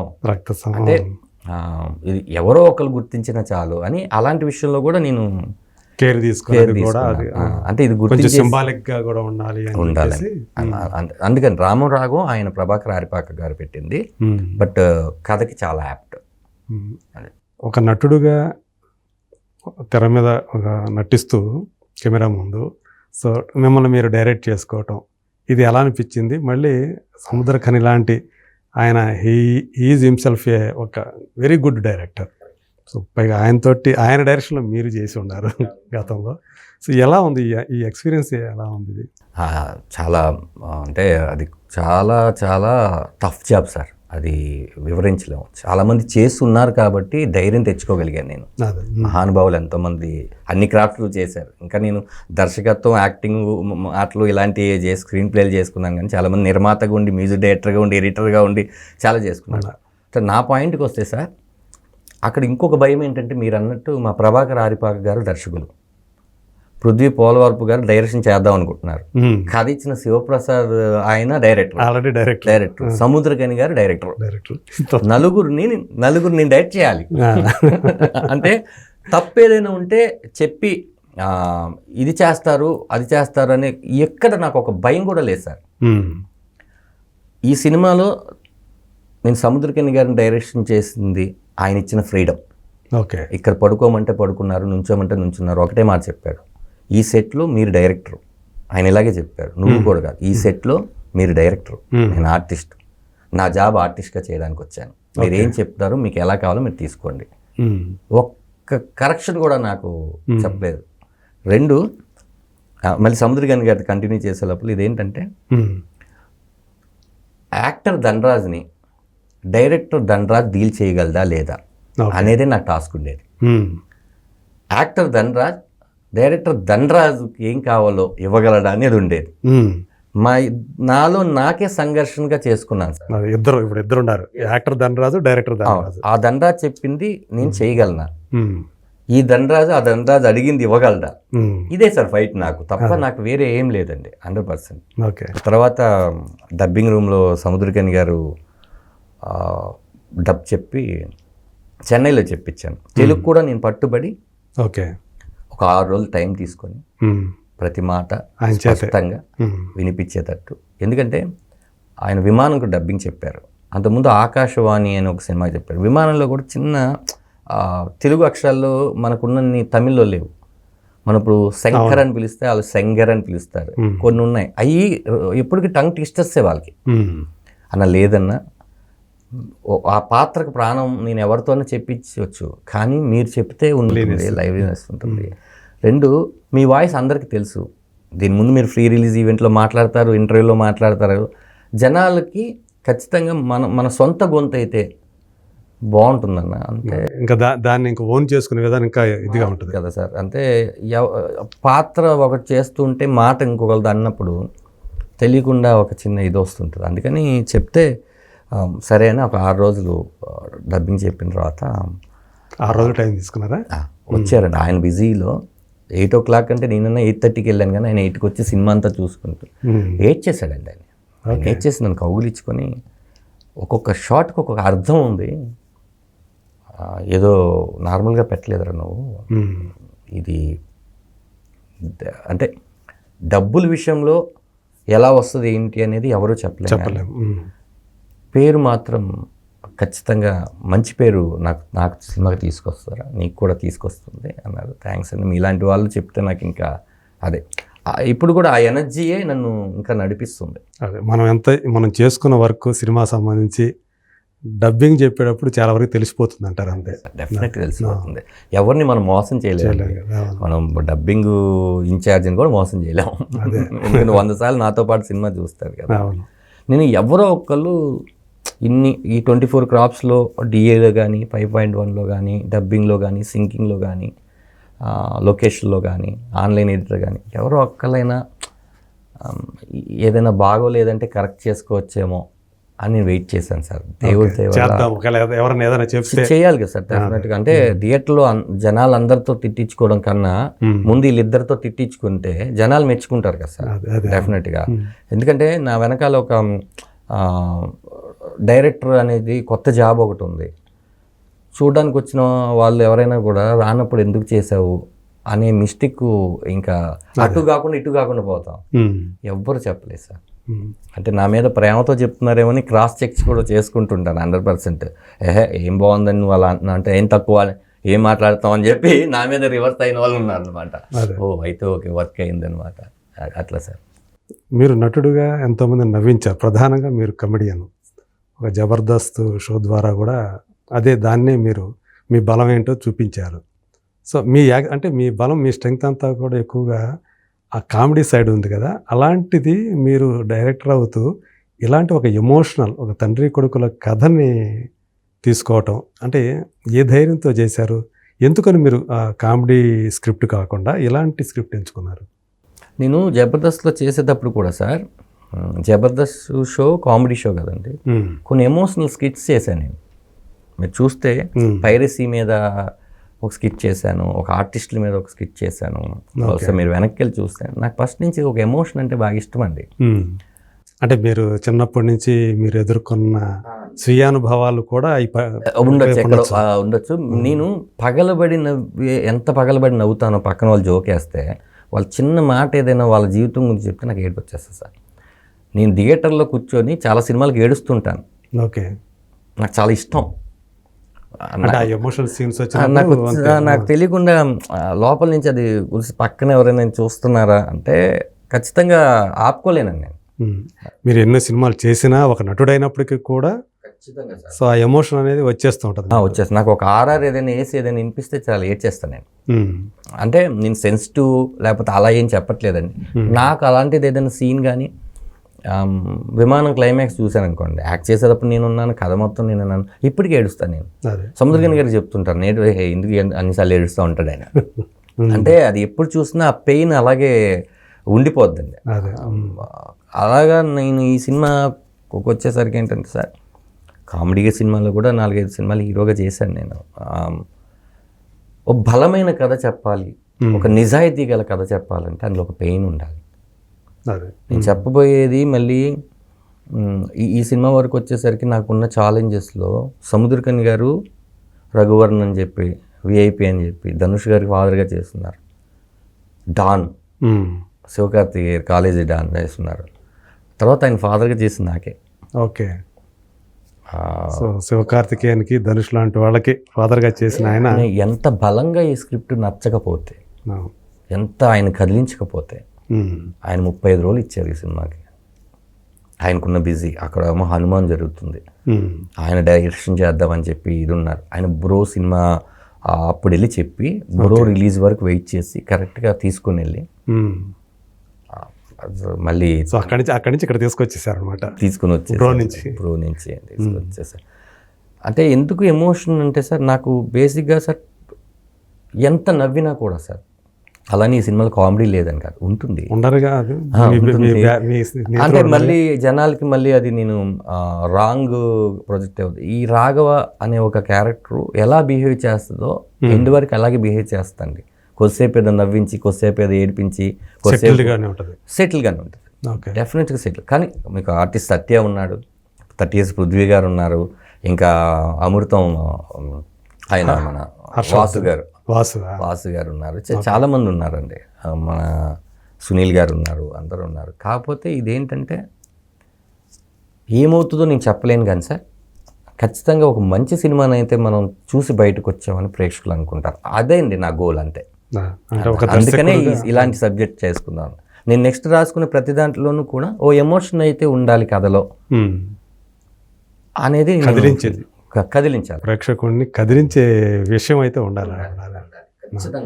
అదే అంటే మీరు నాకు టైటిల్తోనే చాలామందిని మీరు ఆకట్టుకున్నారు. అది ఏదో ఒక మొత్తానికి ఒక సెన్సిటివ్ లేదా ఒక సెన్సిబుల్ కథని చెప్పదలుచుకున్నట్టున్నాడు, తండ్రి కొడుకుల కథ అనేటప్పటికి. టీజర్లో చూసిన తర్వాత కూడా అంటే మీరు విమానం సంగతి చెప్పారు కదా, అందులో కూడా కొడుకుని ఆ విమానం ఎక్కాలి అనే కళని తీర్చడం కోసం ఒక తండ్రి పడే ఎన్ని కష్టాలైనా పడతాడు ఒక తండ్రి అనేది అందులో ఆయన సముద్రకని చేశారు, చూపించారు. ఇక్కడ చూస్తే మీరు ఆ కథలో సార్, మేము అనుకున్నప్పుడు, అంటే డైరెక్టర్ అనుకున్నప్పుడు 2 కాళ్ళు ఉండవండి ఆయనకి సినిమాలో. అవును, కానీ ఎగిరే విమానం ఎక్కించాలనుకుంటాడు కొడుకుని. భూమి మీదే నడవలేని వ్యక్తి ఆకాశంలో ఎగురుతున్న విమానం ఎక్కించడం కోసం పడిన తండ్రి కథని ఆ కథ అంటే అందులో మేము అనుకున్న, ఆయన డైరెక్టర్ అనుకున్నటువంటి శివప్రసాద్ యానాల్ గారు అనుకున్నటువంటి మోటో అది. అలాగే ఈ కథ మొత్తాన్ని కూడా బయటకు వస్తే ఒక మోటో ఉంటుంది, ఓకే, ఓ యూఎస్బి ఉంటుంది. అంటే ఏంటిరా ఎందుకు ఈ కథ ఇలా రౌండ్ అప్ అయిందంటే దానికి ఒక అర్థం ఉంటుంది. ఏదో వచ్చారు కదా అని ఏడిపించి పంపించారు, ఎందుకు ఏడ్చామో కూడా రీజన్ ఉంటుంది. ఓకే, ఎందుకు ఏడవాలో కూడా ఉంటుంది. అంటే తండ్రి కొడుకుల మధ్య కాన్ఫ్లిక్ట్ ఏదైతే మీరు ఇందులో వెళ్ళిపోమంటాడు, ఇంట్లో నుంచి కూడా వెళ్ళిపోమంటాడు అనే సీన్ కూడా ఒకటి ఉంది కదా దీంట్లో. సో అంటే ఈ కొడుకు క్యారెక్టర్ దీంట్లో కానీ లేకపోతే తండ్రి క్యారెక్టర్లో కానీ మీ నిజ జీవితంలో జరిగిన సంఘటనలకి ఏమన్నా పోలికలు ఏమైనా ఉన్నాయా? లేదంటే నాకు ఒక 5 ఏళ్ళు ఆ చిన్నతనంలోనే నాన్నగారు చనిపోయారు. అంటే బేసిక్ ఏంటంటే మా నాన్నగారితో ఒక్క ఫోటో లేదు, మా నాన్నగారి ఫోటో లేదు నా దగ్గర. నాన్నగారు ఎలా ఉంటారో తెలియదు మీకు అసలు? తెలుసు, నాకు ఒక్కడికే తెలుసు, మీకు చూపించడానికి నా దగ్గర ఏం లేదు. ఓకే, అది ఎక్కడ మర్చిపోకుండా ఆ మైండ్ సెట్లో అలాగే పెట్టుకొని గుండెల్లోనే ఉంది. గుండెల్లో నా కళ్ళలో ఆయన నాకు తెలిసి ఎలా ఉన్నారు. ఓకే, ఇప్పుడు మీకు నేను నా ఫోటో అక్కర్లేదు మీకు చూపించడానికి, మా మిస్సెస్ ఎలా ఉంటారంటే చూపించు, మా అబ్బాయి ఎలా ఉంటారు ఎందుకంటే ఫోటోలు ఉన్నాయి. మా నాన్న నాకు తెలుసు కానీ మీకు చూపించలేను నేను. అంటే కానీ అప్పటికి మీకు ఊహ తెలిసింది. ఆయన లారీ డ్రైవర్ అండి. కాకపోతే ఈ సినిమాలో ఒక లారీ డ్రైవర్ క్యారెక్టర్ పెట్టాను. ఓకే, అది హరీష్ ఉత్తమన్ గారు చేశారు. ఓకే, అంటే అది మీ మైండ్ సెట్ అది ఆటోమేటిక్ వచ్చేసింది, అది ఉండాలి అని ఫస్ట్ కథగా అనుకున్నప్పుడు అదొక క్లీనర్ క్యారెక్టరు. మా నాన్న లారీ డ్రైవర్ కదా, లారీ డ్రైవరే పెడదాం అని చెప్పి ఒక లారీ డ్రైవర్ క్యారెక్టర్ పెట్టాను. కానీ ప్రవర్తన వచ్చేసేసి ఫిక్షనే డెఫినెట్గా. వాళ్ళ కష్టాలు చూపించి వాళ్ళు ఇది చేద్దామని కాదు, ఆ కోరికలు. లారీ డ్రైవర్ ఒక క్లీనర్కి డ్రైవర్ అవ్వాలనుకుంటారు, ఒక డ్రైవర్ ఓనర్ అవ్వాలనుకుంటారు, ఆ ఓనర్ ఇంకో 10 లారీలు కొనాలి. ఈ కోరిక ఉంటుంది కదా, మా నాన్నలో కూడా ఉండొచ్చు కదా అని చెప్పి ఇది. కాకపోతే ఇందులో మదర్ క్యారెక్టర్ చేసింది ప్రమోదిని గారు. ఆవిడకి మా అమ్మ పేరు కమలమ్మ అని పెట్టాను. ఓకే, నాన్నకి పెట్టడానికి లేదు, ఎందుకంటే దసరా రాము అని ఫిక్స్ అయిపోయాము. లేకపోతే సత్యరాజుని పెట్టాలి మా నాన్నగారి పేరు, ఇంకా కుదరలేదు అది. అందుకని అమ్మకు పెట్టడానికి వీలుంది కదా అని కమలమ్మ అని పెట్టేశాను. సో అట్లా మనకు తెలియకుండానే కొన్ని అలా వచ్చేస్తుంటాయి. ఒక క్యారెక్టర్కి ఒక లారీ డ్రైవర్ క్యారెక్టర్ పెట్టిన కమలమ్మ అనే పేరు పెట్టిన. సో యాక్చువల్గా మీ జీవితంలోనే మీ అమ్మా నాన్నలది లవ్ మ్యారేజ్, ప్రేమించి పెళ్లి చేసుకున్నారు, పెద్దని ఎదిరించి పెళ్లి చేసుకున్నారు. సో అలాంటి అయినప్పటికీ కూడా మీరు చిన్నతనంలో ఏవైతే కష్టాలు అనుభవించారో ఇవన్నీ చేసిన తర్వాత ఒక ప్రొడ్యూసర్గా మీరు మీ భార్యని ఒప్పించి, ఎందుకంటే ఆమెకు తెలుసు మీ కష్టాలన్నీ కూడా, ఒక సందర్భం మీరే చెప్పారు కదా, ఆమె చెవిదిద్దులు ఇస్తే కానీ అమ్మగారి కార్యక్రమాలు కర్మకాండాలు మీరు చేయలేదు. సో అలాంటి అమ్మాయి మీ ప్రయాణంలో శిరీష గారి పాత్ర ఏముందంటే ఏం చెప్తారు? నా ప్రయాణం మొత్తంలో శిరీష గారి పాత్ర హీరో. ఎందుకంటే అండి ఆల్మోస్ట్ 2.5 years అయింది ఈ సినిమా. మధ్యలో నేను ఈ సినిమాకి మొహానికి రంగేసుకున్నాను తప్ప బయటికి వెళ్ళి ఎక్కడ రంగేసుకోలేదు. ఇల్లు గడవాలంటే మనం కోటీశ్వరం కాదు. తను సిరి ఈవెంట్స్ అని చెప్పి తను ఈవెంట్ మేనేజర్గా నేనే అనుకున్నాను తను చేయగలదా అని. ఇప్పుడు ఇంటి ఈఎంఐ దగ్గర నుంచి ప్రతిదీ కూడా తనే కడుతుంది. నాకు సిగ్గు లేదు, ఏం లేదు. ఎందుకంటే తనకు ముందే చెప్పా, చూడమ్మా ఇది ఎప్పటికి అవుతుందో తెలీదు, ఇది గనక బాగుంది అని పేరు వస్తే ఇంక మీ ఆయన్ని ఎవడ ఆపలేడు, లేదంటే మీ ఆయన ఆగిపోతాడు, మళ్ళీ మనం వెనక్కి వస్తాం, వెనక్కి వచ్చి మళ్ళీ 0, ఇప్పుడు 0 ఉంది, ఇంకొంచెం 1లో ఉంటామేమో, 1 నుంచి అలా వెళ్తూ ఉంటాము. కానీ నువ్వు నన్ను పెళ్లి చేసుకున్నప్పుడు నేను ఏ మాట అయితే ఇచ్చాను అదే మాట, నేను ఇండస్ట్రీ వదిలి ఎక్కడికి వెళ్ళను. ఇండస్ట్రీలో ప్రొడ్యూసర్గా చేశా, కమెడియన్గా చేశా, ఆర్టిస్ట్గా చేశా, ఇప్పుడు డైరెక్టర్గా చేశా, రేపొద్దున ఏదైనా కథ రాయడానికి వెళ్తానేమో. ఇక్కడెక్కడే ఉంటుంది నా జీవితం మొత్తం. కానీ మనం చాలా బాగుంటామని నాకు అనిపిస్తుంది. అంటే నువ్వు నాకు ఇవన్నీ ఎందుకు చెప్తున్నావు, అసలు ఎప్పుడు కూడా నేను ఎమోషనల్గా మాట్లాడినా కూడా నువ్వు అసలు ఎందుకు, నాకు నమ్మకం ఉంది. నువ్వు అంటే ఏమో మనకు అనిపిస్తుంటుంది కదా, మనం చేస్తున్న ఈ పనుల వల్ల ఈ అమ్మాయి ఏమైనా సఫర్ అవుతుందేమో, మనసులో ఏమైనా అనుకుంటుందేమో. ఎందుకంటే శుభ్రంగా ఒక యాక్టింగే చేసుకుంటా పోతుంటే ఇవన్నీ లేవు కదా అసలు. శుభ్రంగా వచ్చే రెమ్యూనరేషన్ తీసుకుంటే ఇంటికి వెళ్ళి ఇంట్లో ఇస్తారు, హ్యాపీగా నడిచిపోతుంటుంది, సాఫీగా వెళ్ళిపోతుంటుంది లైఫ్ అనేది. కానీ ఇన్ని ఉండవు కదా. ఒక సంపాదించిన డబ్బులను తీసుకొచ్చి ఒక సినిమాలో పెట్టిన ప్రొడ్యూసర్ అయ్యి, ఇప్పుడు మళ్ళీ మిగతా సినిమాలన్నీ వేషాలను పక్కన పెట్టి ఒక సినిమా కోసం డైరెక్టర్గా పనిచేయటం, ఇదంతా కూడా ఒక ఆదాయాన్ని కోల్పోవటమే కదా మనం అంతా కూడా. సో ఇది మన మైండ్లో. అంటే మీరు చెప్తుంటే అలా కూడా అడగొచ్చు కదా తను అని అనిపిస్తుంది, కానీ నన్ను ఎప్పుడు ఏ రిస్ట్రిక్షన్ పెట్టలేదండి. కాకపోతే నేను తను ఒక సింక్లో ఉండేది ఏంటంటే, ఒక కొత్త అడుగు వేస్తున్నప్పుడు మనకు తెలియని అడుగు ఒకటి కొత్త దాంట్లోకి వెళ్తున్నప్పుడు కొన్ని ప్రాబ్లమ్స్ వస్తాయి. మనం ఎంత ధైర్యంగా నిలబడ్డామో అనే దాన్ని బట్టే కదా రిజల్ట్ వస్తుంది అనేది నేను తను నమ్ముతామండి 100%. ఎందుకంటే మనం అక్కడే వేరే గీత గీసుకొని మనం అక్కడే కూర్చున్న దానికన్నా ఒక స్టెప్ వెళ్ళాలి కదా, ముందుకు వెళ్ళాలి కదా. అంటే మన రూట్ చూపించడానికి మన గాడ్ ఫాదర్స్ ఎవరు లేరు, మన రూట్ మనమే వేసుకోవాలి కదా. ఫస్ట్ అది ముళ్ళ కంచెలా ఉంటుంది, గుచ్చుకుంటాయి, అలా వదిలేస్తే అది రోడ్డు ఎప్పుడుగా అవుద్ది. మెల్లిగా కంకర వేసుకోవాలి, దాని మీద మళ్ళీ తారు వేసుకోవాలి, అప్పుడే కదా సాఫీగా ఉంటుంది జర్నీ.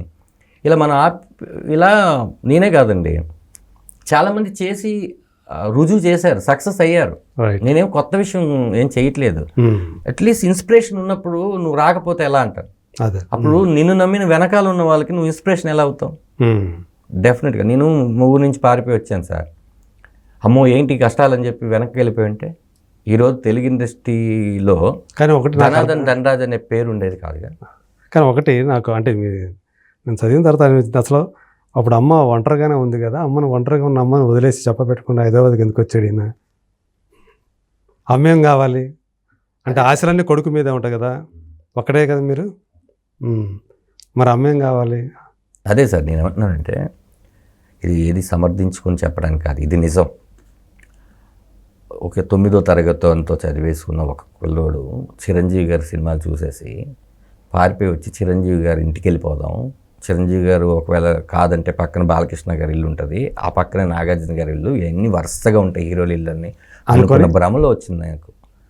మీకు ఇక్కడికి వచ్చిన తర్వాత 3వ రోజు 4వ రోజు తర్వాత అర్థమైంది నాకు. నేను అక్కడ వదిలొచ్చింది ఎంత పెద్ద ఆనందం అంటే నాకు అసలు ఒక భరోసాని కదా, అసలు ఇంకేమీ తెలిసేది కాదు.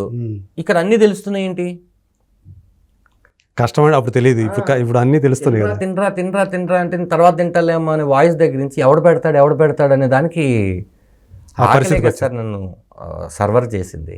అదే ఆకలే కదా సార్. మరి అన్నం పెట్టి నేను ఇక్కడ 3 పూటలు అన్నం పెడతాం, పొద్దున్న నువ్వు వెళ్ళి మధ్యాహ్నం 11 o'clock వచ్చామంటే ఫోటోలు పట్టుకొని ఆఫీసులు తిరగడానికి, భోజనం చేసి పడుకోవడానికి వచ్చింది.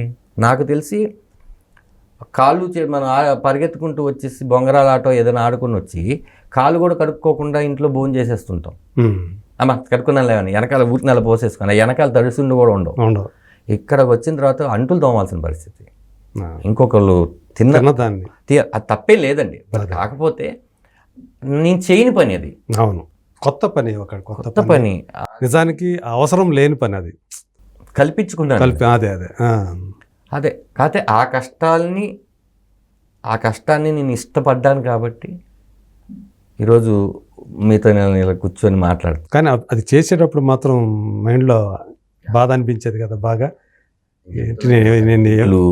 బూతులు అవన్నీ విన్నాను నేను 100%.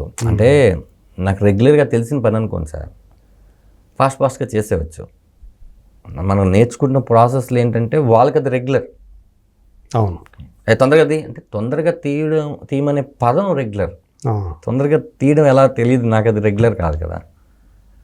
అలా చాలా కొత్త పని, అక్కడ మళ్ళీ ఫాస్ట్గా చేయకపోయినా కూడా తిడతారు, మనం ఎదిరించలేము. వయసు లేదు, బలము లేదు, ఇంకే దారి లేదు. అది సో అలాంటి వచ్చింది. కాకపోతే మీకు ముందు అనిపించిందా అంటే మీరు మీ ఎదుగుదలని అమ్మ కూడా చూడలేకపోయింది అనే బాధ ఏమన్నా ఉందా?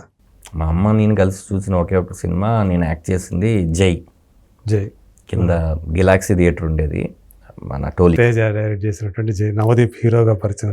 అది ఒక 2-3 బిట్లు ఉంటాయి దాంట్లో, నన్ను పొడుస్తారనమాట. మా అమ్మ అప్పుడే ఫస్ట్ టైం DTS చూడడం, అమ్మ అరుపులంతా ఏంట్రా పొడిచేశారా నిన్ను, కాదు మాది బొమ్మకి ఏదో గుచ్చారు. ఆ తర్వాత ఆవిడ క్యాన్సర్ పేషెంట్, తను నాకు చెప్తే నేనేం చేయగలనని చెప్పలేదు. ఎప్పుడు పెయిన్ వచ్చినా కూడా కడుపు నొప్పి అని చెప్పేది. అప్పుడు డాక్టర్ కూడా ర్యాంటాక్ అని ఒక ట్యాబ్లెట్ ఇచ్చేవారు. తన హాస్పిటల్లో పనిచేస్తుంది అప్పుడు, అందుకనే అక్కడ కొంచెం చూసుకున్నారు, అపోలోలో చూసుకున్నారు. దాని తర్వాత ఇంకా క్యాన్సర్ హాస్పిటల్ మన లగడిగప్పులు ఉండేది. అక్కడ మా డ్యాన్స్ మాస్టర్ విజయ్ గారు ఎవ్రీ వీకు ఒక 300 నుంచి 400 ఇచ్చి కొబ్బరి నీళ్ళు ఆ కీమోకి పంపించి చాలా హెల్ప్ చేశారండి. కాకపోతే ఒకరోజు సడన్గా ఇంకా అంతే, అదే 3rd ఎండ్ స్టేజ్. అప్పుడు దాకా అమ్మ చెప్పలే మీకు? ఆమెకు తెలుసు కానీ చెప్పలేదు. నాకు ఎప్పుడు తెలిసిందంటే 2nd స్టేజ్కి వచ్చిన తర్వాత కీమోస్కి వెళ్తున్నాము అన్న టైంలో చెప్పిన కానీ మనకు అంత అవగాహన లేదు. నయమైపోతుందేమో అంటే వాళ్ళు చిన్నపిల్లలు కదా, నాకేం పెద్ద అది ప్రాణాంతకం, నయమైపోతుంది. లోపలికి వెళ్తే కరెంట్లు పెడతారు, జుట్టు ఊడిపోతుండేది మెల్లిగా. ఇప్పుడు అదంతా తలుచుకుంటుంటే. కాకపోతే మా అమ్మ అంటే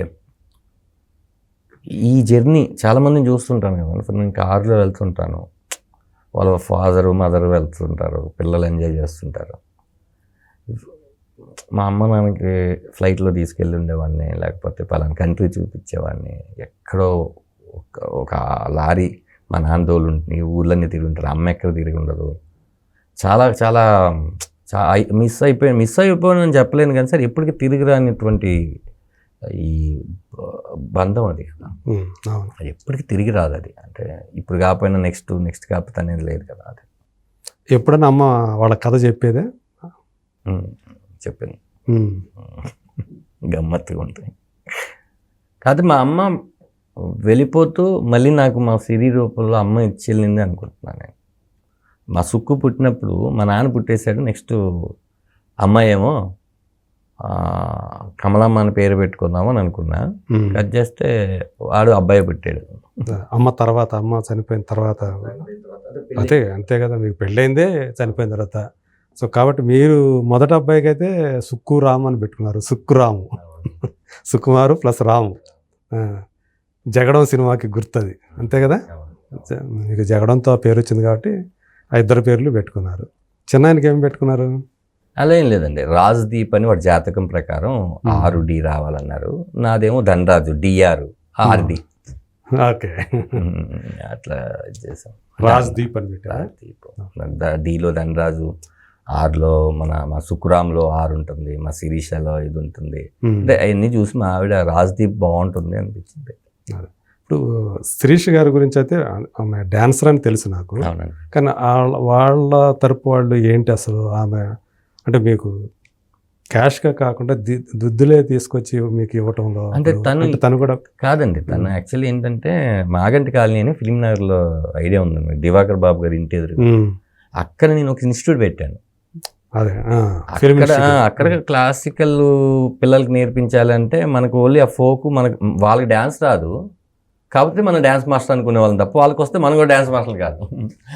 అప్పుడు మా ఫ్రెండ్ వాసు అని ఉన్నాడు, వాసు అని అబ్బాయి ఉంటే ఇక్కడ ఎవరు ఉన్నారంటే తను చదువుకుంటూ ఫ్రెండ్స్తో ఉండేది. తను వచ్చింది, నేను ఏదో ఐ లవ్ చెప్పాను, చూడంగానే ఐ లవ్ చెప్పినందుకు ఇడియట్ అంది. అదే రోజు నేను కాదండి, అది ఎంత నవ్వుగా అనిపిస్తుంది. ఒక అమ్మాయిని రమ్మన్నారు డ్యాన్స్ నేర్పించడానికి పిల్లల్ని, రావడం నా మీద చూసి ఐ లవ్ ఎట్ట చెప్పచ్చు. అదే అండి, నేను ఏమన్నానంటే అన్నీ నాయి చాలా డిసిషన్స్ చాలా ఫాస్ట్గా ఉంటాయండి, కానీ దాని మీద నిలబడి అసలు అమ్మాయికి తెలుసు, అసలు అమ్మాయి బ్యాక్గ్రౌండ్ మీకు తెలుసు? అసలు ఏమీ తెలియదు, అస్సలు ఏం పెళ్ళయిందా కాలేదా ఏం తెలియదు. పెళ్ళి అవ్వదులేండి, ఏజ్ గ్రూప్ అప్పుడు చాలా చిన్న వయసులో కదా, పెళ్ళి అయి ఉండదు. అది మాత్రం అయితే తను ఖమ్మం నుంచి వచ్చాను అంటే ఇట్లా నేర్పిస్తారా, మొత్తం 300 ఇన్స్టిట్యూట్ ఇదంతా పోతే పర్ హెడ్ మీద అమ్మాయికి 75 రూపీస్ ఇచ్చేదట్టు. ఓకే, ఎంతమంది ఉంటే మాట్లాడుకున్నాక తను డ్యాన్స్ చేస్తుంది, మొత్తం అయిపోయినాక వెళ్ళిపోతుంటే ఐ లవ్ యూ, నేను మిమ్మల్ని ప్రేమిస్తున్నానంటే ఇడియట్ అని వెళ్ళిపోయింది. సర్లే అన్నాను, సరే వచ్చాము, వెళ్ళి ఇంటికి కూడా వెళ్ళా. ఎన్ని గంటలు అండి ఇదంతా? Sir 1.5 hour. Evening, I think evening 4:30 or 5 class, ఇది 6:30 సంథింగ్ అలాంటి టైంలో చెప్పాం అంది. అన్న తర్వాత వాసు నేను అంతే మనం సరే రేపు వస్తుందా రాదో పక్కన పెడితే మళ్ళీ బతిలాడుకుంటాం ఏముంది సారీ ఇడియట్ అనేసి వెళ్ళిపోయారు అంతేనా? అంతే కోపంగానే జోక్ అంటే అసలు ఏం మాట్లాడుతున్నావు నువ్వు అన్న టైప్లోనే అంది. సరే మనం పెద్ద ఏం పట్టించుకోలేదు ఇడియట్ అన్నందుకు కూడా. జస్ట్ వాసు నేను అక్కడికి దర్గాలో ఉండేవాళ్ళం మేము. అప్పుడు డోర్ తీస్తే మా మదరు చనిపోయి ఉన్నారు. చనిపోయిన తర్వాత ఇంకా ఏం చేయాలో తెలియక అందరికీ అప్పుడు ఏంటంటే మా దగ్గర ఫోన్స్ అలాంటివి ఏమి ఉండేవి కాదు. వేణు పరిస్థితి అలాగే ఉండేది, రమేష్ పరిస్థితి అలాగే ఉండేది. నాకు తెలిసిన ఇండస్ట్రీ ఫ్రెండ్స్ అంటే వాళ్ళే కదా, ఎవరు అవైలబిలిటీ కూడా లేరు. అప్పుడు ఈ అమ్మాయి ఇది ఉంటే వాసు దగ్గర ఏదో రిలయన్స్ మొబైల్ సంథింగ్ ఉంటే నెంబరు కొడితే అమ్మాయి రమ్మన్నాక అప్పుడు అమ్మాయి తనకున్న గాజులు చెవిదుద్దులు అవన్నీ ఇచ్చిందనమాట. అసలు ఆ అమ్మాయి గుర్తు రావటం ఏంటి మీకు? అందరికీ చేశారండి ర్యాండమ్గా. నాకు ఆ రోజు పరిచయం కాదు, ఎప్పటి నుంచో పరిచయం ఉన్న వాళ్ళ నెంబర్స్ ఎవరైతే బుక్కులు ఉండేవండి అప్పుడు. చాలామంది ఊరు అవైలబిలిటీ లేదు, చాలామంది ఫోన్లు ఎత్తలేదు. వాసు వాళ్ళ అమ్మ ఒక 500 ఎంత ఇస్తే అగరబత్తులు అన్నీ బాడీ దగ్గర పెట్టి అదేదో జల్లి పెట్టాము. పక్కింటి వాళ్ళు ఓనర్సే పక్కన, వాళ్ళకి తెలిస్తే ఏమంటారు ఆ భయము. మనకు అంతే కదా, ఇక్కడ మనం ఎక్కడ అద్దె ఇంట్లో ఇలాంటివి చేయాలంటే ఒప్పుకోరు. ఒక చాలా టఫ్ సిచ్యువేషన్. అవునండి, మనిషి బతకడం కన్నా మనిషి చనిపోయిన తర్వాత కూడా చాలా టఫెస్ట్గా ఉంటుంది. అవును, పైగా మీరు ఇక్కడ ఒక్కరే, ఎవరు లేరు, బంధువులు ఎవరు లేరు. అప్పుడు అమ్మాయికి ఫోన్ చేస్తే అమ్మాయి అంటే ఇన్సిడెంట్ అలాంటిది కదా, ఇలా కానీ మీరు ఇడియట్ అని చెప్పేసి వెళ్ళిపోయిన అమ్మాయి మీకు ఫోన్ చేస్తే రెస్పాండ్ అయ్యారా? వాసు నెంబర్ నుంచి కదా, వాసుతో ప్రాబ్లం ఏం లేదు. వాసు ఫోన్ చేసి వాసు చెప్పాడు ఇలా సిచ్యువేషన్ ఉంది అంటే, అవునా ఒకసారి రమ్మన్నాను. తర్వాత వెళ్ళొచ్చిన తర్వాత కూడా వాడు ఏమన్నాడంటే డబ్బులు ఏం లేవు అన్నట్టే తిట్టేశాను నేను. డబ్బులు లేనప్పుడు నా దగ్గర ఒంటరికి వదిలేసి వెళ్ళిపోవడం ఏంట్రా అంటే, డబ్బులు ఏం లేదు అంది అమ్మాయి, ఇది ఇచ్చింది. అప్పుడు నేను తెల్లారి తాకట్టు పెట్టేసేసి ఆ కార్యక్రమాలు అన్నీ చేసి ఇంటికి సున్నాలంతా వేసేసిన తర్వాత నాకు ఇక్కడ ఏంటంటే ఊరికి తీసుకెళ్ళకుండా ఇక్కడ ఎందుకు చేసేసారు? ఎవరు లేరు ఊళ్ళో కూడా ఎవరు లేరా? అసలు నాకు ఎవరు తెలియదు సార్. అంటే మా నాన్న వెనకాల ఎవరున్నారు, మా పిన్ని ఉండేది. మా పిన్ని వచ్చేసి చీరాల పేరాలు ఉండేది ఒక ఆవిడ. మొత్తం 4 చెల్లెళ్ళు, ఇంద్రమ్మ, కమలమ్మ మా అమ్మ పేరు, ఒక ఆవిడ పేరు ఇంద్రమ్మ ఉండేది. అయితే అమ్మగారు వాళ్ళది యాక్చువల్ ఇక్కడ కూడా ఉన్నారా?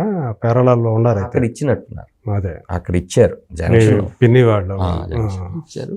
ఇంకా తర్వాత మాకు నెంబర్స్ కూడా లేవు. ఆ తర్వాత వచ్చింది మా పిన్ని ఒకసారి. మా పిన్ని ఒకసారి వచ్చి ఏడ్చింది, ఆ తర్వాత వెళ్ళిపోయింది. ఇంకంతే, ఇంకా వాళ్ళు ఎక్కడ ఉంటారు. తాతగారు వాళ్ళు ఎవరు లేరా? ఎవరు లేరండి. ఓకే, మా తాతగారు వాళ్ళు అమ్మమ్మ చిన్నప్పుడే చనిపోయారు. 2 వైపులు అనేది. నాన్నగారు ఎవరైతే పెళ్లి చేశారో, అమ్మ చెప్పింది ఏంటంటే పెళ్లి తాడేపల్లి గూడెంకి వెళ్ళినాక వాళ్ళు ఏమి ఒప్పుకోలేదు. అమ్మది లవ్ స్టోరీ, క్యాస్ట్ బేస్డ్, మనకి ఎక్కువ ఉంటాయి కదా. అక్కడే గూడెంలో ఆయన వేరే కాపురం పెట్టుకున్నారు. ఓకే, తర్వాత ఓనర్స్ లారీ అమ్మేసే కొద్దీ కొత్త లారీని మనం హైర్ చేసుకుంటే నెల్లూరులో కూడా ఒక 6-4 months ఉన్నామండి. తర్వాత విజయవాడ ఎవరు లారీ ఉంటే ఆ లారీకి చేసుకోవడం, హైవే లారీలు. మా నాన్న ఒకసారి ట్రిప్కి వెళ్ళారంటే ఆయన రావడానికి ఎక్కువ క్యాంపుల మీద ఉండటం, ఎక్కువ ఉండి రావాలి అట్లా. అదే ఈ అమ్మాయి విషయానికి వస్తే మీకు ఆ తర్వాత నేను అన్నం తినకపోతే తను ఏదో కిచిడి ఏదో చేసి ఇట్లా చెప్పింది, నాకు ఎవరు లేరు. నేను చెప్పాను నాకు ఇంకెవరు లేరు, నాకు అసలు ఏమి అర్థం కావట్లేదు ఏదో అంటే, నువ్వు భోంచేయి. అప్పుడు చెప్పాను నేను పెళ్లి చేసుకుంటాను, భోంచేయి అంతే.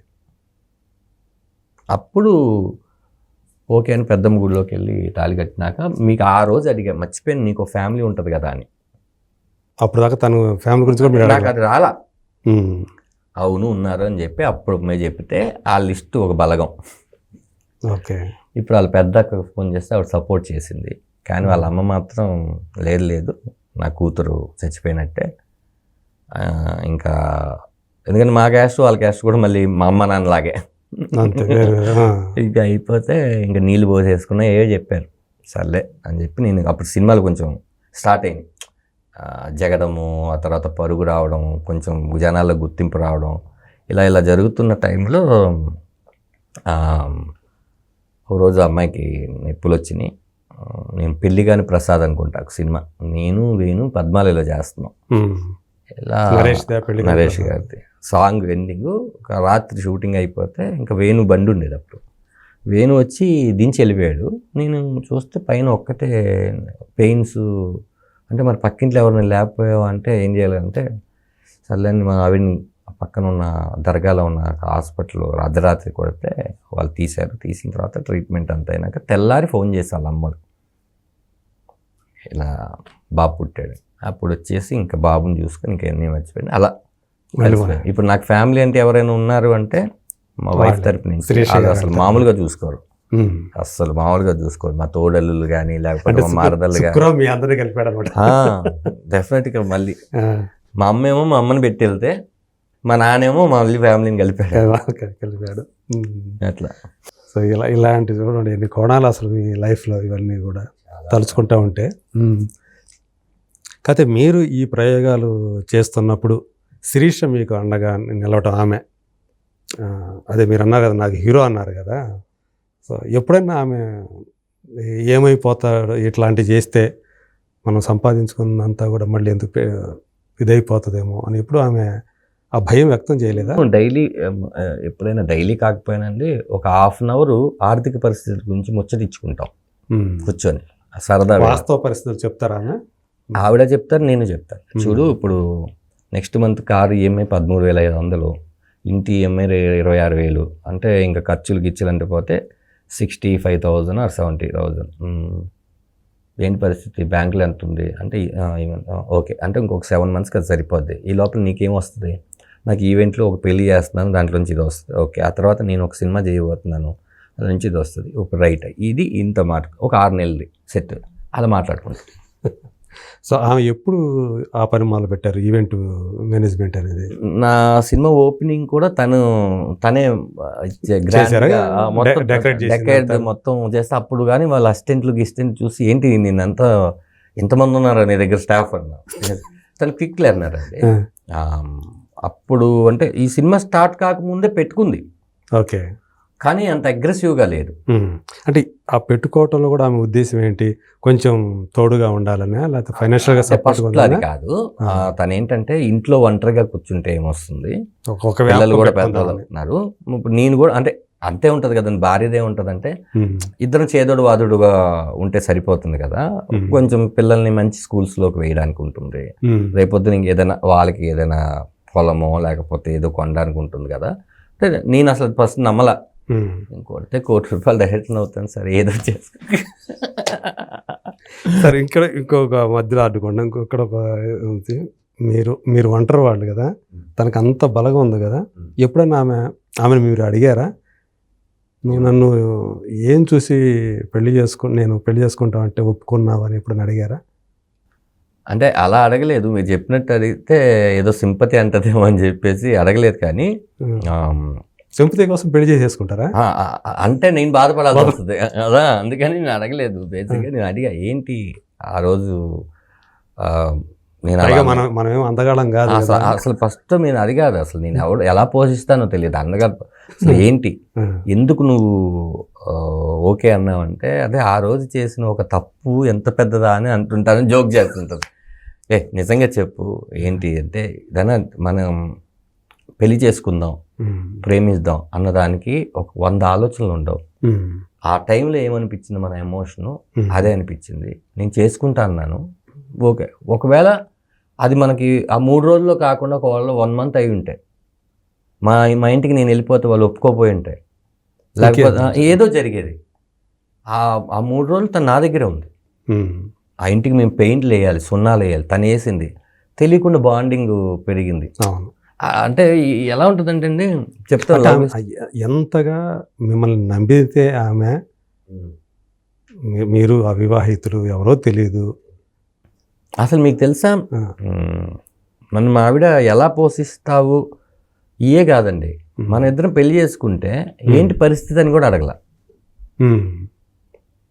నీకు ఏమి ఆధారం లేదు, ఏమి ఇన్కమ్ లేదు. ఏం లేదండి, ఆ ఇన్స్టిట్యూట్ నుంచి వచ్చే డబ్బులే. ఆ ఇన్స్టిట్యూట్ నుంచి వచ్చే డబ్బులు మా అంటే ఒక 10 మంది పిల్లలు, 10 మూళ్ళు, ఆ మూళ్ళు దానికి రెంట్ గింటు పోతే నేను అనుకున్నాను వీటితో పోషించవచ్చు. నేను తిండికి అయితే ఇబ్బంది ఉండదు అనుకున్నా. ఉండదు, ఇంకేం కావాలి నేను. ఎందుకంటే ఇంకోటి ఈ అమ్మాయి ఫ్యామిలీ ఉంటారు కదా, అంటే నేను ఒంటరివాడిని కదా సార్. నా ఆలోచనలు ఎలా ఉంటాయంటే, ఇప్పుడు ఈ అమ్మాయి నాకు ఉంది, ఒక మా అమ్మగారు చనిపోయిన తర్వాత ఒక అమ్మాయి దగ్గర ఉంది. ఈ అమ్మాయిని బాగా చూసుకోవాలని అనిపిస్తుంది. అదే భోజనం వండుతుంది, అంట్లు తోముతుంది, ఇల్లు తుడుస్తుంది. నేను ఒకవేళ బయటికి ఎక్కడి నుంచి వెళ్ళి వచ్చిన తర్వాత అయినా సరే భోజనం పెట్టమ్మా అంటే పలానా పప్పు వండాను ఏ పెడుతుంది. ఇంకా మేము భార్యాభర్తలు అయిపోయినట్టే. ఓకే, మానసికంగా సమాజం కోసం చేసుకున్నాం. అప్పుడు మానసికంగా అయితే అప్పుడే ఫిక్స్ అయిపోయారు ఇక ఈ అమ్మాయే. అందుకని అడగలేదేమో బేసిక్గా. తర్వాత కూడా ఎప్పుడు అంటే ఏదైనా కోపాల్లో మనకు చిన్న చిన్న కోపాలు వస్తుంటాయి కదా. అసలు బేసిక్గా సార్, మీరు ఎప్పుడైనా మా ఇంటికి భోజనానికి రండి, మా ఆవిడ నేను ఉన్నంత ఫ్రెండ్లీగా అందరూ అలా ఉండాలని కోరుకుంటాను నేను.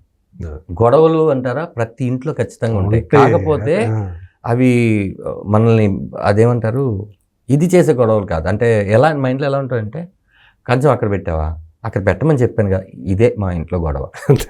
బెడ్షీట్ మడతెట్టమని చెప్పాను కదా, మడతెట్టవా, గీజర్ స్విచ్ ఆపలేదు, కరెంటు బిల్లు ఎంత వచ్చింది తెలుసా, ఇయే తప్ప అన్నింట్లో ఉన్న కాలం తప్ప మాకు పెద్ద లేదు. అంటే ఎప్పుడు మీకు సంబంధించి తనకి ఏమైనా కంప్లైంట్స్ ఉంటాయా? నా మీద ఉన్నాయి, చాలా ఉన్నాయి. టీవీ ముందు ఇక్కడ చెప్పకూడదు కానీ చాలా ఉన్నాయి. ఓకే, సో మామూలుగా ఎప్పుడన్నా ఇప్పుడు డైరెక్టర్ బాధ్యత అంటే నటుడిగా ఉంటే మనకి ఏ రెస్పాన్సిబిలిటీస్ ఉండవు కాబట్టి. ఉండవు సార్, నటుడిగా కూడా రెస్పాన్సిబిలిటీ ఉంటాయి. స్ట్రెస్ ఏ ఉండదు కదా పెద్దగా. ఆ క్యారెక్టర్ బాగా చేయాలనేదే స్ట్రెస్. అంతే అంతే. ఆ సినిమా ఆడాలనేది స్ట్రెస్సే, మనం బాగా చేసాం జనాలు నవ్వారా లేదా అనేది స్ట్రెస్సే. కాకపోతే రోజు ఉండదు. కానీ డైరెక్టర్ అయిన తర్వాత నేను అనుకోవటం ప్రతిరోజు ఒక షూట్ చేసుకొని ఇంటికి వచ్చేటప్పటికి మైండ్లో ఎంతసేపు అయ్యే నడుస్తూ ఉంటాయి కదా, బాగా చేసామా లేదా. నేను మీతో ఇప్పుడు మాట్లాడుతున్నప్పుడు కూడా ఆ రికార్డింగ్ ఎలా వచ్చింది అదే ఉంది నా డెఫినెట్గా. రేపు ఎలా చేయాలి ఏంటి ఇదంతా నడుస్తూ ఉంటుంది కదా, ఒక ఆ మూడ్లో ఉంటాం. ఇంటికి వచ్చిన తర్వాత ఆ మూడ్కి తగ్గట్టు వాతావరణం ఉండేదా? అంటే మీకు ఇది చెప్తే మరి ఎక్కువ చేసి చెప్తున్నారు అనుకోకపోతే నిజం ఇదే చెప్తాను. ఒకరోజు నేను రాత్రి ఒక 2 గంటలకి సినిమా వర్క్లోనే షూటింగ్ అంతా అయిపోయింది, పోస్ట్ ప్రొడక్షన్ అయిపోయి 2ంటికి వచ్చాను సార్ నేను. ఓకే, మన టీజర్ లాంచ్ చెన్నైలో జరిగింది. ఇది బాలాగారు, బాబీ సింహ గారు చాలా మంది వచ్చారు, సముద్రగని గారు పిలవడం వల్ల. సో నేను 2 గంటలకు వచ్చాను ఇంటికి. డోర్ కొట్టంగానే మా చిన్నోడు డోర్ తీసాడు. రాజ్దీప్. నాకు చిన్నోడు ఒకడు ఉన్నాడు కదా అని మర్చిపోయాను నేను.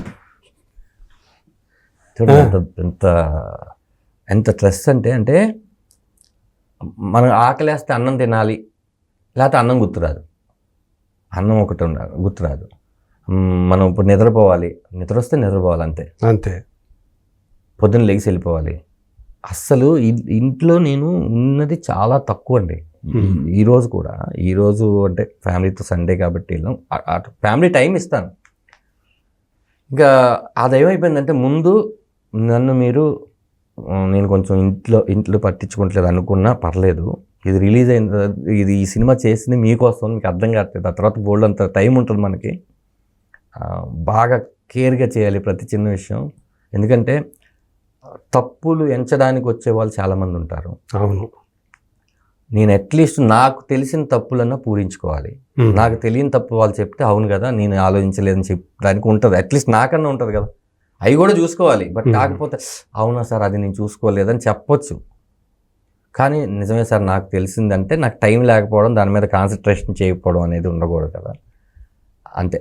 అదొకటి ఉంటుంది ఇంట్లో చిన్నగా, అంతే. సో అట్లా అంటే కుటుంబ పరంగా వైవాహిక జీవితం పరంగా సో హ్యాపీ అని చెప్పచ్చు సార్. కమల్గా చాలా హ్యాపీగా ఉన్నాను, అందరూ అలాగే ఉండండి. నాదే.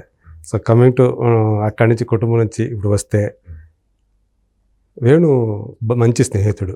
సో బలగంతో తనకి కమెడియన్ వేణులో ఇలాంటి డైరెక్టర్ ఉన్నాడా, ఎంత సెన్సిబుల్ డైరెక్టర్ ఉన్నాడా, ఎక్కడో మూలాల్లో ఉన్నటువంటి ఒక కథని అంటే మన అంటే పైకి చాలా చిన్న విషయాలుగా కనిపించే వాటిని తెర మీద అతను అంత బలంగా చూపించి భలే ఆకట్టుకున్నాడే అనే పేరు సంపాదించుకున్నాడు. సో ఒక ఫ్రెండ్గా మీరు కూడా హ్యాపీగా ఫీల్ అయి ఉంటారు కదా. సో ఇప్పుడు మీరు డైరెక్టర్ అవుతుంటే మిగతా వాళ్ళ నుంచి, మీ సర్కిల్ నుంచి, మీ ఫ్రెండ్ సర్కిల్ నుంచి ఎటువంటి ఏమైనా సలహాలు ఇచ్చారా, లేకపోతే ఏమైనా సాహసం చేస్తా ఉన్నారా అని చెప్పేసి ఏమైనా అన్నారా? అంటే వేణు ఏమన్నాడు? ఫస్ట్ వేణుకే చెప్పాను కథ. కథ చాలా బాగుంది, అదిరిపోయింది అన్న. టీజర్ చూసి ఫోన్ చేస్తాడు. ఇంకా మేము మాది ఫ్లయింగ్ కలర్స్ అని ఒక 13 మంది ఉన్న ఒక గ్రూప్ ఉంది మాకు. Flying colours every second Saturday కలుస్తుంటాం. యాక్చువల్లీ ఈరోజు ఇంటర్వ్యూ తర్వాత 13 మంది ఎవరు? వెనిల్ కిషోర్ గారు, శ్రీనివాస్ రెడ్డి గారు, సత్యం రాజేష్ గారు, ప్రవీణ్ గారు, సత్య, నవీన్, నేని, వేణు, చిత్రం సీను, ఆర్టిస్టు నందు, గీతా మాధురి గారి నందు, నేనున్నాను. ఇప్పుడు 11కే వచ్చాం, ఇద్దరు లేరు. బేసిక్గా తాగుబోతు రమేష్ ఉండేవాడు, వాడు లేడు గ్రూప్లో. లెఫ్ట్ అయ్యాడా ఏంటి? లెఫ్ట్ అయ్యాడు. మా దాంట్లోంచి ఒకసారి లెఫ్ట్ అయితే మళ్ళీ జాయిన్ చేసుకోం. ఎందుకు లెఫ్ట్ అయ్యాడు? తనే లెఫ్ట్ అయ్యాడా లేకపోతే? అంటే ఇప్పుడు మనకి మార్నింగ్ గుడ్ మార్నింగ్స్ పెట్టాలి సార్, దానికి ఒక రూల్ ఉంటుంది. అదొక పెద్ద కథ. అందరూ పెట్టాల్సిందేనా? ఖచ్చితంగా గుడ్ మార్నింగ్ పెట్టాలి. ఓకే.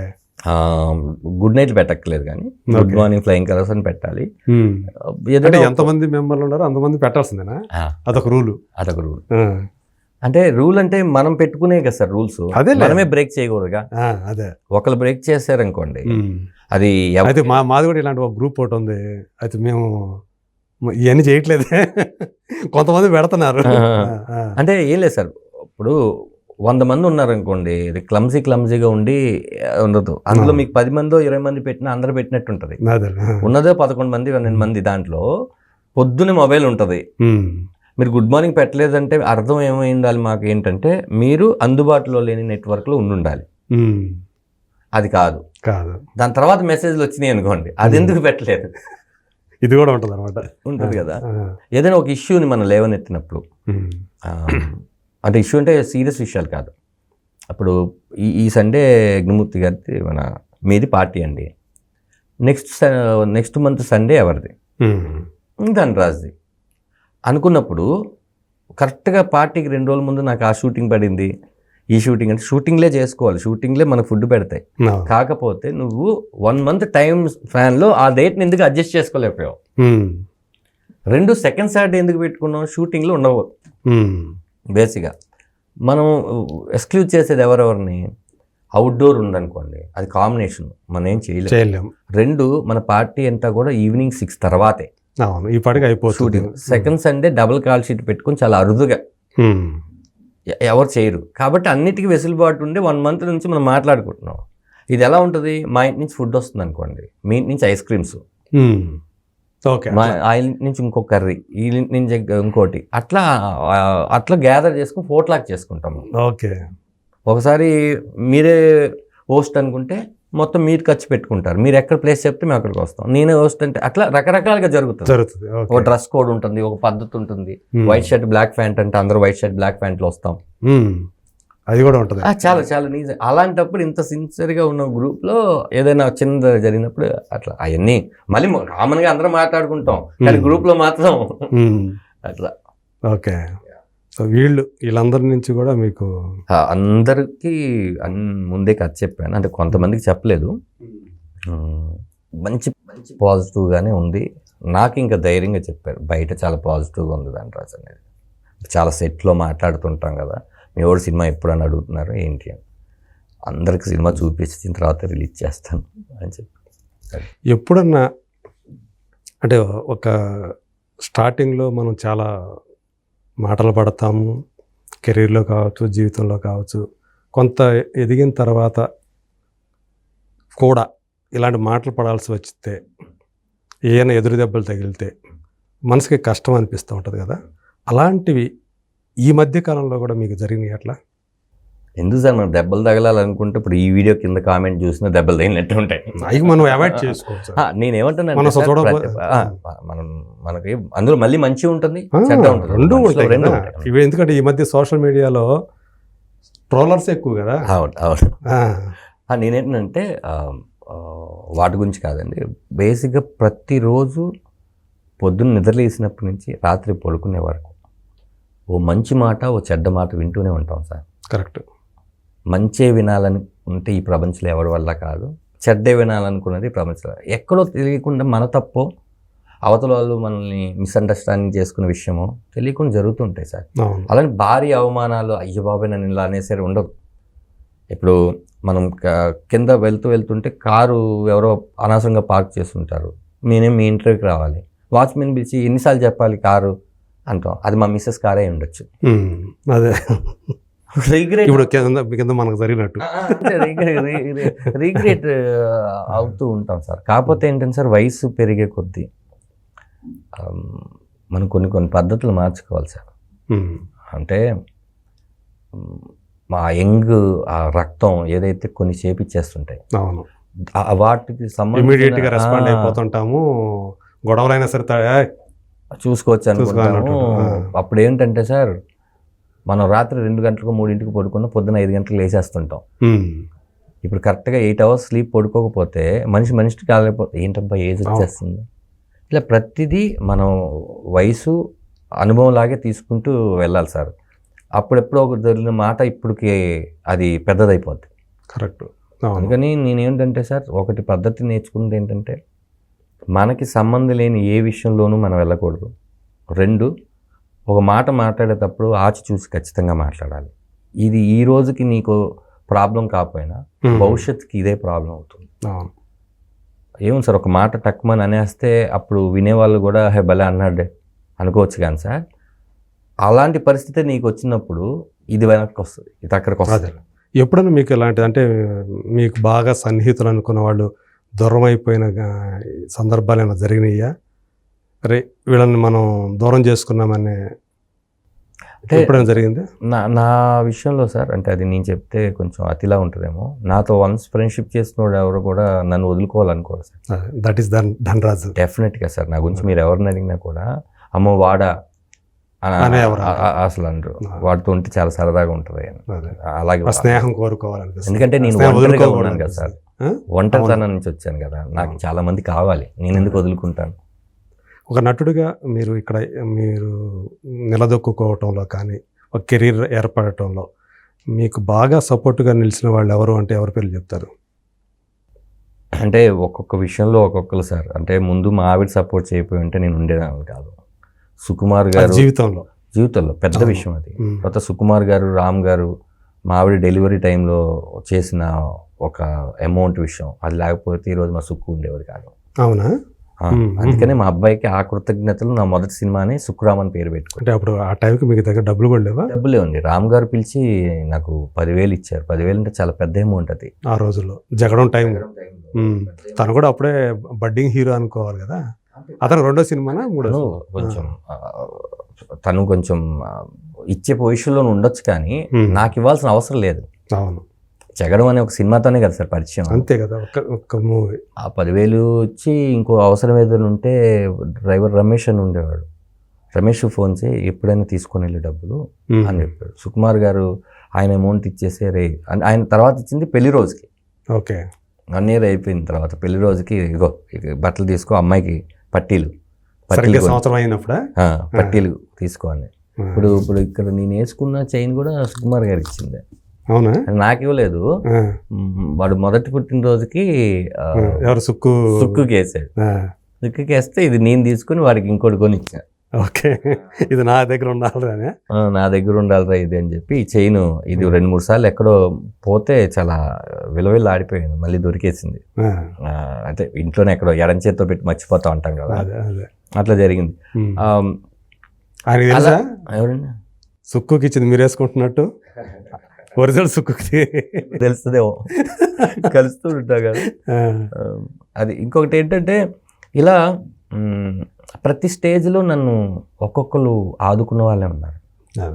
స్టిల్ నో నా ప్రొడ్యూసర్ గారు ప్రభాకర్ గారు కానీ, పృథ్వీ పోలవరపు గారు కానీ నమ్మకపోయి ఉంటే నన్ను దర్శకుడిని మీలో దర్శకుడు నాడు చూడకపోయి ఉంటే ఉంటే సముద్రగని గారు ఆయన చూడకపోతే శివప్రసాద్ యానాల్ గారు కథ ఇవ్వకపోయి ఉంటే అలా మనకి ప్రతిరోజు ఒక్కొక్కరు ఆదుకుంటూనే ఉంటారు సార్, మనం గుర్తించం అంతే. ప్రతి వ్యక్తి ఇంకొక వ్యక్తికి అవసరమే సార్ ఇక్కడ. అవును, 100%. మనమే గొప్ప మనం అనేది ఏం ఉండదు సార్. నాకు తెలిసి మనం ఏం తీసుకెళ్ళగలం అంటే మంచి పేరే తీసుకుని వెళ్ళగలం, ఇంకేమీ తీసుకెళ్ళం. నాకు అర్థమైంది అయితే అదే, ఇంకేం తీసుకుని వెళ్ళాం. ఏంటి ఇప్పుడు మరి ధనరాజులో నటుడిని ఎక్కువగా సాటిస్ఫై చేయబోతారా, లేకపోతే డైరెక్టర్ అయ్యాడు కాబట్టి దీని మీద ఎక్కువ దృష్టి పెడతారా? అంటే ఇన్ ఫ్యూచర్ అంటున్నారు. ఇన్ ఫ్యూచర్ రామం రాఘవం రెండు చేస్తాను సార్ నేను. అంటే ఇక నేను హీరోగా చేసే సినిమాలకి నేను డైరెక్షన్ చేయనేమో, అంత టెంప్ట్ అయ్యి నువ్వే చేయాలరా అనుకుంటే తప్ప. ఎందుకంటే వాచిపోయింది సార్. అంటే నాకు నేనే యాక్షన్ చెప్పుకొని, నేనే చేసి, నేనే కట్ చెప్పుకొని, మానిటర్ దగ్గరికి వెళ్ళి నేను ఎలా చేశానో చూసుకొని, కెమెరామెన్ గారు ఎలా చేశారో చూసుకొని, పక్కన ఆర్టిస్టులు ఎలా చేసుకున్నారో చూసుకొని, ఇదంతా బాగుంది మళ్ళీ తమిళ్లో చేయాలి ఇవన్నీ చూసుకొని వాచిపోయింది సార్.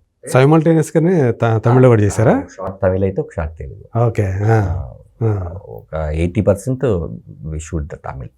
అందుకని వైడ్ షాట్లు మాత్రం, డ్రోన్లు వైడ్లు మాత్రం వదిలేసి చేసాం. ప్రాపర్గా తమిళ్ కూడా సెన్సార్ చెన్నైలోనే. ఓకే, అందుకనే అంటే డెఫినెట్గా ఇంకో రాసుకున్నాను సార్. నా దగ్గర నుంచి సినిమా వస్తుందంటే మీరు ఖచ్చితంగా ఓ మంచి ఎమోషన్ కంటెంట్ చెప్తాడు, అది కొత్తగా ఉంటుంది అనేది. అంటే ఒక రేపు ఫ్యూచర్లో కూడా మీరు ఏదైతే డైరెక్ట్ చేయబోతారో అది అన్నీ కూడా ఆ ఎమోషన్ అయితే, అంటే అన్ని సినిమాలో ఎమోషన్ ఉంటుంది. నేను ఏ జోనర్ తీసుకున్నా ఖచ్చితంగా దాంట్లో, ఇప్పుడు కామెడీ తీసుకున్నా లేకపోతే హర్రర్ కామెడీ తీసుకున్నా, ఏది తీసుకున్నా అందులో ఒక ఎమోషన్ అయితే చెప్తాను. ఖచ్చితంగా మనసుని స్పృశించేది ఉంటుంది. అది నాకు ఎప్పుడు ఇష్టం. ఎంత నవ్వుకుని వెళ్ళినా కూడా సార్, బేసిక్గా నేను పెదాల్లోంచి వచ్చేదానికన్నా కంట్లోంచి వచ్చే నీరుకి చాలా విలువ ఎక్కువ. ఓకే, ఎందుకంటే జోకేసి నవ్వించాలన్నా ఏదో ట్రై చేయొచ్చు, మిమ్మల్ని ఏడిపించాలన్నా కూడా ట్రై చేయొచ్చు, కానీ ఒకటే సినిమాలో ఈ రెండు ఉండాలనుకుంటున్నాను. అదే, నవ్వించాలి, అవసరమైనప్పుడు ఏడిపించాలి, అవి రెండు ఉంటేనే జీవితం కదా. మన జీవితంలో రెండు ఉంటాయి కదా. అంటే ఇక్కడ తడు ఉండాలి సార్. కరెక్ట్. జేబులో ఉన్న తడితో సినిమాలు తీసే వాళ్ళు కొన్ని తీయలేరు, లోపల ఒక తడు ఉంటుంది.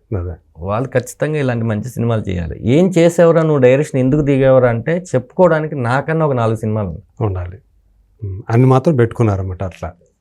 సో ఒక పక్కన యాక్ట్ చేస్తూ ఇంకో పక్క డైరెక్షన్ చేస్తూ, ఇప్పుడు మీరు చెప్పినట్టుగా మీరు డైరెక్ట్ చేసే సినిమాలో మాత్రం మీరు చేయరు ఆల్మోస్ట్. అంటే ఇది ఒక స్టేట్మెంట్ లాగా కాదు కానీ నేను 90% చేయకూడదు అనుకుంటున్నాను. ఎందుకంటే ఇంకొక యాక్టర్తో నేను చేసేటప్పుడు ఓన్లీ నాకు డైరెక్షన్ ఇదే ఉంటుంది. అదేంటంటే దానిలో యాక్టింగ్ పట్టుకొని మళ్ళీ డైరెక్షన్ చేయడం అనేది కొంచెం ఇదే. గతంలో ఎలాంటి చేసిన వాళ్ళని తలుచుకుంటే ఏమనిపించేది మీకు? అంటే మన ఎన్టీ రామారావు గారి దగ్గర నుంచి. అదే సార్ నేను అంటున్నాను, అలా చాలామంది. మీకు తరుమూరు సుబ్రహ్మణ్యం గారు చేశారు డైరెక్షన్, మీకు తెలుసు తోకలేని పెట్ట అని చెప్పి చేశారు. మా శ్రీనివాస్ రెడ్డి గారు చేశారు, కమిడీ శ్రీనివాస్ రెడ్డి. మా వేణు చేశారు, ఎన్టీ రామారావు గారు చేశారు. ఇట్లా ఒక్కొక్క ఇండస్ట్రీ నుంచి చాలామంది చేశారు. నేనేమంటున్నానంటే సార్, ప్లస్ ఉంది మైనస్ ఉంది. మనం తీసుకోవాల్సింది ఏంటంటే సినిమాలు ఎందుకు ఆడలేదు, ఈ రెండే ఉంటుంది సార్. రెండే ఉంటుంది. బాగా తీస్తే ఖచ్చితంగా ఆడాయి, బాగా తీయలేదు కాబట్టి ఖచ్చితంగా ఆడలేదు. ఈ రెండే ఉంటాయి. కాబట్టి ప్రతి సినిమా బాగా తీయాలని దర్శకుడు అనుకుంటాడండి. కాకపోతే ఏ క్రాఫ్ట్ ద్వారా అది ఫెయిల్యూర్ అయ్యింది అనే విషయాన్ని గుర్తించుకోవాలి, గ్రహించుకోవాలి. ఎందుకంటే మనకు సమీక్ష కూడా, స్వీయ సమీక్ష కూడా అవసరం. ఖచ్చితంగా సార్. సినిమాకి డబ్బులు రాలేదనే విషయం ఏదైతే ఉందో సార్, అది ఏ దర్శకుడి పని కాదు, ఏ దర్శకుడికి తెలియదు. తెలిస్తే ఆ దర్శకుడు మాత్రమే ఉండేవాళ్ళు. సినిమా అనేది బాగా తీసేవా లేదనేది మాత్రమే దర్శకుడు పని. ఈ సినిమా తీసిన తర్వాత ధనరాజు బలం ఏంటి, ధనరాజు బలహీనత ఏంటి అనే విషయాలు తెలిసాయా? డైరెక్షన్ అంటున్నారా? డెఫినెట్గా అండి. నేను ఎలాంటి సీన్లు బాగా హ్యాండిల్ చేయగలను, ఏంటి ఎలాంటి సీన్లు ఇంకా బాగా నేర్చుకొని చేయాల్సి వస్తుంది అనేది ఉంటుంది. కానీ ఓవరాల్గా అది చూసే ఆడియన్కి ఏమి తెలియకపోవచ్చు కానీ నాకు నేను పరీక్షించుకుంటే, మైక్రో లెన్స్ వేసుకొని చూసుకుంటే, లేదు ఇది ఇంకా బాగా చేయాల్సిన సీను. ఓకే, ఇది 99 ఉంది, ఇది అసలు 101 తేవచ్చు, అక్కడెక్కడో అయ్యింది అందులో ఖచ్చితంగా నా మిస్టేకే ఉంది, ఎవరి మిస్టేక్ కాదు అది అనేది నేను. ఇందులో రొమాంటిక్ యాంగిల్ కూడా ఉందా లేదా? ఇందులో ఇది love story sir, proper love story. కాకపోతే తండ్రి కొడుకులు తండ్రి కొడుకులు. ఇందులో తండ్రి కొడుకుల్లో ఎవరు ఎక్కువ ఎవరిని ప్రేమిస్తారు అనేది ఉందా? అది అట్లా ఉంది. తండ్రే కొడుకుని ఎక్కువ ప్రేమిస్తాడు సార్, కొడుకు కూడా తండ్రిని ప్రేమిస్తాడు. అంటే ప్రతి ఇంట్లో ఉండే తండ్రే సార్ ఈ రామం, ప్రతి ఇంట్లో ఉండకూని కొడుకే రాఘవ. ఇలాంటి కొడుకు ఉండకూడదా? ఓకే, ఎందుకు అనేది సినిమా చూస్తే కదా. సినిమా చూసిన తర్వాత అంటే బాగా చాలా ఎడ్జ్లో ఉన్న ఒక తిన్నర్ రైనండి. ఇప్పటివరకు అయితే అది చూడలేదు మీరు ఎక్కడ. ఓకే, ఏదో టీజర్లో వాటిలో చూసినటువంటి బయటికి వెళ్ళిపోవడాలో లేకపోతే నాన్న కోపడ్డాలో ఇదే కాదండి. దీని మించి తెలియని ఒక సస్పెన్స్ సినిమాలో చాలా ఉంది, చాలా ఇంటెన్షన్ డ్రామా ఉంది. ఓకే, లైక్ ఒక క్రైమ్ థ్రిల్లింగ్ ఎలిమెంట్స్తో ఉన్న ఒక డ్రామా అని చెప్పుకోవచ్చు ఇది. ఓకే, క్రైమ్ ఎలిమెంట్ కూడా ఉంది ఇందులో. క్రైమ్ ఎలిమెంట్స్ కూడా ఉన్నాయి. ఓకే, ఈ తండ్రి ఏం చేస్తుంటాడండి అందులో? సబ్ రిజిస్ట్రేషన్ ఆఫీస్లో హెడ్ క్లర్క్ అండి. Background Amalapuram, real sub registration ఆఫీస్లోనే షూటింగ్ చేయాలని పట్టుబడ్డాను, వాళ్ళు కూడా సహకరించారు. అక్కడే చేశాను షూటింగ్. ఆల్మోస్ట్ 70% అక్కడే చేశాను. ఇంటీరియర్ వర్క్ మాత్రం కొన్ని డేట్లు అన్నీ చూసుకొని ఆర్టిస్ట్ కాంబినేషన్ చూసి ఇక్కడ చేస్తాను. రాఘవ ఏం చేస్తుంటాడు? రాఘవ బలాదూరుగా తిరుగుతుంటాడండి. అంతే, అంటే బాధ్యతలు ఏమి పట్టించుకున్నట్టు వర్క్ చదివేసి బలాదూరుగా. అంటే సింపుల్గా చెప్పాలంటే ఒక సబ్ రిజిస్ట్రేషన్ ఆఫీస్లో ఉన్న హెడ్ క్లర్క్ కొడుకు 1 గంటకి ఆయనకు మధ్యాహ్నం వెళ్ళి క్యారేజ్ ఇవ్వడమే పని. ఓకే, ఆ తర్వాత ఇది పని లేదు. ఇది వీడి క్యారెక్టరైజేషన్. ఇది ఏదైతే స్టార్ట్ అవుతుందో అంటే సినిమా కూడా సార్ మీకు స్టార్ట్ అయిన 10 నిమిషాల తర్వాత నుంచి ఎండింగ్ వరకు అదే గ్రిప్గా ఉంటుంది. ఆ 10 minutes కూడా బాగుంటుంది కానీ నేను ఒక చైల్డ్హుడ్ చెప్పాలి, ప్రతి క్యారెక్టర్ని మీకు ఇంట్రడ్యూస్ చేయాలి ఎవరేంటి అని. అంటే 10 నిమిషాల తర్వాత కథకి ఒక కీలకమైనటువంటి మొదటి రీల్ నుంచే కథలోనే ఉంటారు, కథని రీగ్రేట్ చేసి కథలోనే ఉంటారు. నేను ఏదైతే ఆ పతాక సన్నివేశం అందుకోవాలనుకున్నా అది 10వ మూమెంట్ 10వ నిమిషంలో వస్తుంది. అది దానికి సంబంధించిన 10వ మూమెంట్లో వచ్చేసి. ఓకే, ఖచ్చితంగా. సో అలాంటి మరి ఇలాంటి ఈ రామం రాఘవని మాకు ఎప్పుడు చూపించబోతున్నారు? అందరికి ముందు నేను ప్రెస్ అందరికీ ఒక 1 week ముందే షో వేద్దాం అనుకున్నాం అండి. ఆ తర్వాత రిలీజ్కి ఒక 5 days బిఫోర్ అన్ని పెద్ద పెద్ద సిటీస్లో షోస్ వేసేసి రాఘవ అదే తండ్రి కొడుకులు అందరికీ సినిమా చూపించాలి. అలాగే స్టూడెంట్స్ చూడాలి ముందు ఈ సినిమా. మన చెంచల్గూడలో కూడా అడుగుదాం అనుకుంటున్నాను, ప్రిజనర్స్కి షో వేయాలి. ఖైదీలకి ఎంతో అవసరం ఉంది ఈ సినిమా, చూపించాల్సిన అవసరం. ఖైదీలకు చూడాలి, ఖైదీలు చూడాలి. అంటే అలా కాదు సార్, ప్రతి మనిషి చూడాలి. వాళ్ళకి కూడా తెలుస్తుంది కదా, అంటే ఎలాంటి ఎమోషన్స్కి మనం లొంగిపోయాము, ఎలాంటి ఎమోషన్స్ మనం లొంగిపోకూడదు. ఓకే, ఇది కూడా వాళ్ళకి ఒక ఇదవుతుంది, ఒక పాఠం అవుతుంది. ఓకే, నేను ఆల్రెడీ అడిగి పెట్టాను. యాక్చువల్ August 15కి వెళ్ళి వేద్దాం అనేది ఒక ఇది. ఇంకా నాకు కాపీ అప్పటికైతే ఓకే, లేకపోతే వాళ్ళకి కూడా చూపిస్తాను. ఓకే, అంటే రాఘవ అనే క్యారెక్టర్ ద్వారా ఇవన్నీ చూపించబోతున్నారని. రాఘవ ఒక్కడే కాదండి, ఇంకా సినిమాలో లారీ డ్రైవర్ ఉన్నాడు, సినిమాలో సునీల్ గారు ఉన్నారు, పృథ్వీరాజ్ గారు ఉన్నారు, ఇంకా చాలా మంది ఉన్నారు. ఓన్లీ రాఘవ గురించి కాదు. అంటే ఏదో బయట పెట్టాల్సి వచ్చేస్తుందేమో. అంటే ఇప్పుడు ఇది సెప్టెంబర్లో వస్తుందా మా ముందుకి? అంటే సార్ September 2nd week అని అనుకుంటున్నాము. ఇంకా అధికారపూర్వకంగా పెద్ద సినిమాలన్నీ చూసి మంచి టైం చూసుకొని అనౌన్స్మెంట్ అనే డేట్ అనౌన్స్మెంట్ తర్వాత ఇస్తాను. అంతే. ఓకే, సో దీని తర్వాత ఆల్రెడీ ప్రిపేర్ చేసుకున్నారా? నెక్స్ట్ ఏంటి అనేది కూడా ఏమన్నా మీ సొంత సబ్జెక్టా అది మీరు రాసింది కదా? అంటే ప్రతి దాంట్లో ఎక్కడో తెలియని మనం చేసిన వెకిలి వేషాలు లేకపోతే మనం చూసిన ఏ ఒకటి యాడ్ అవుతాయి.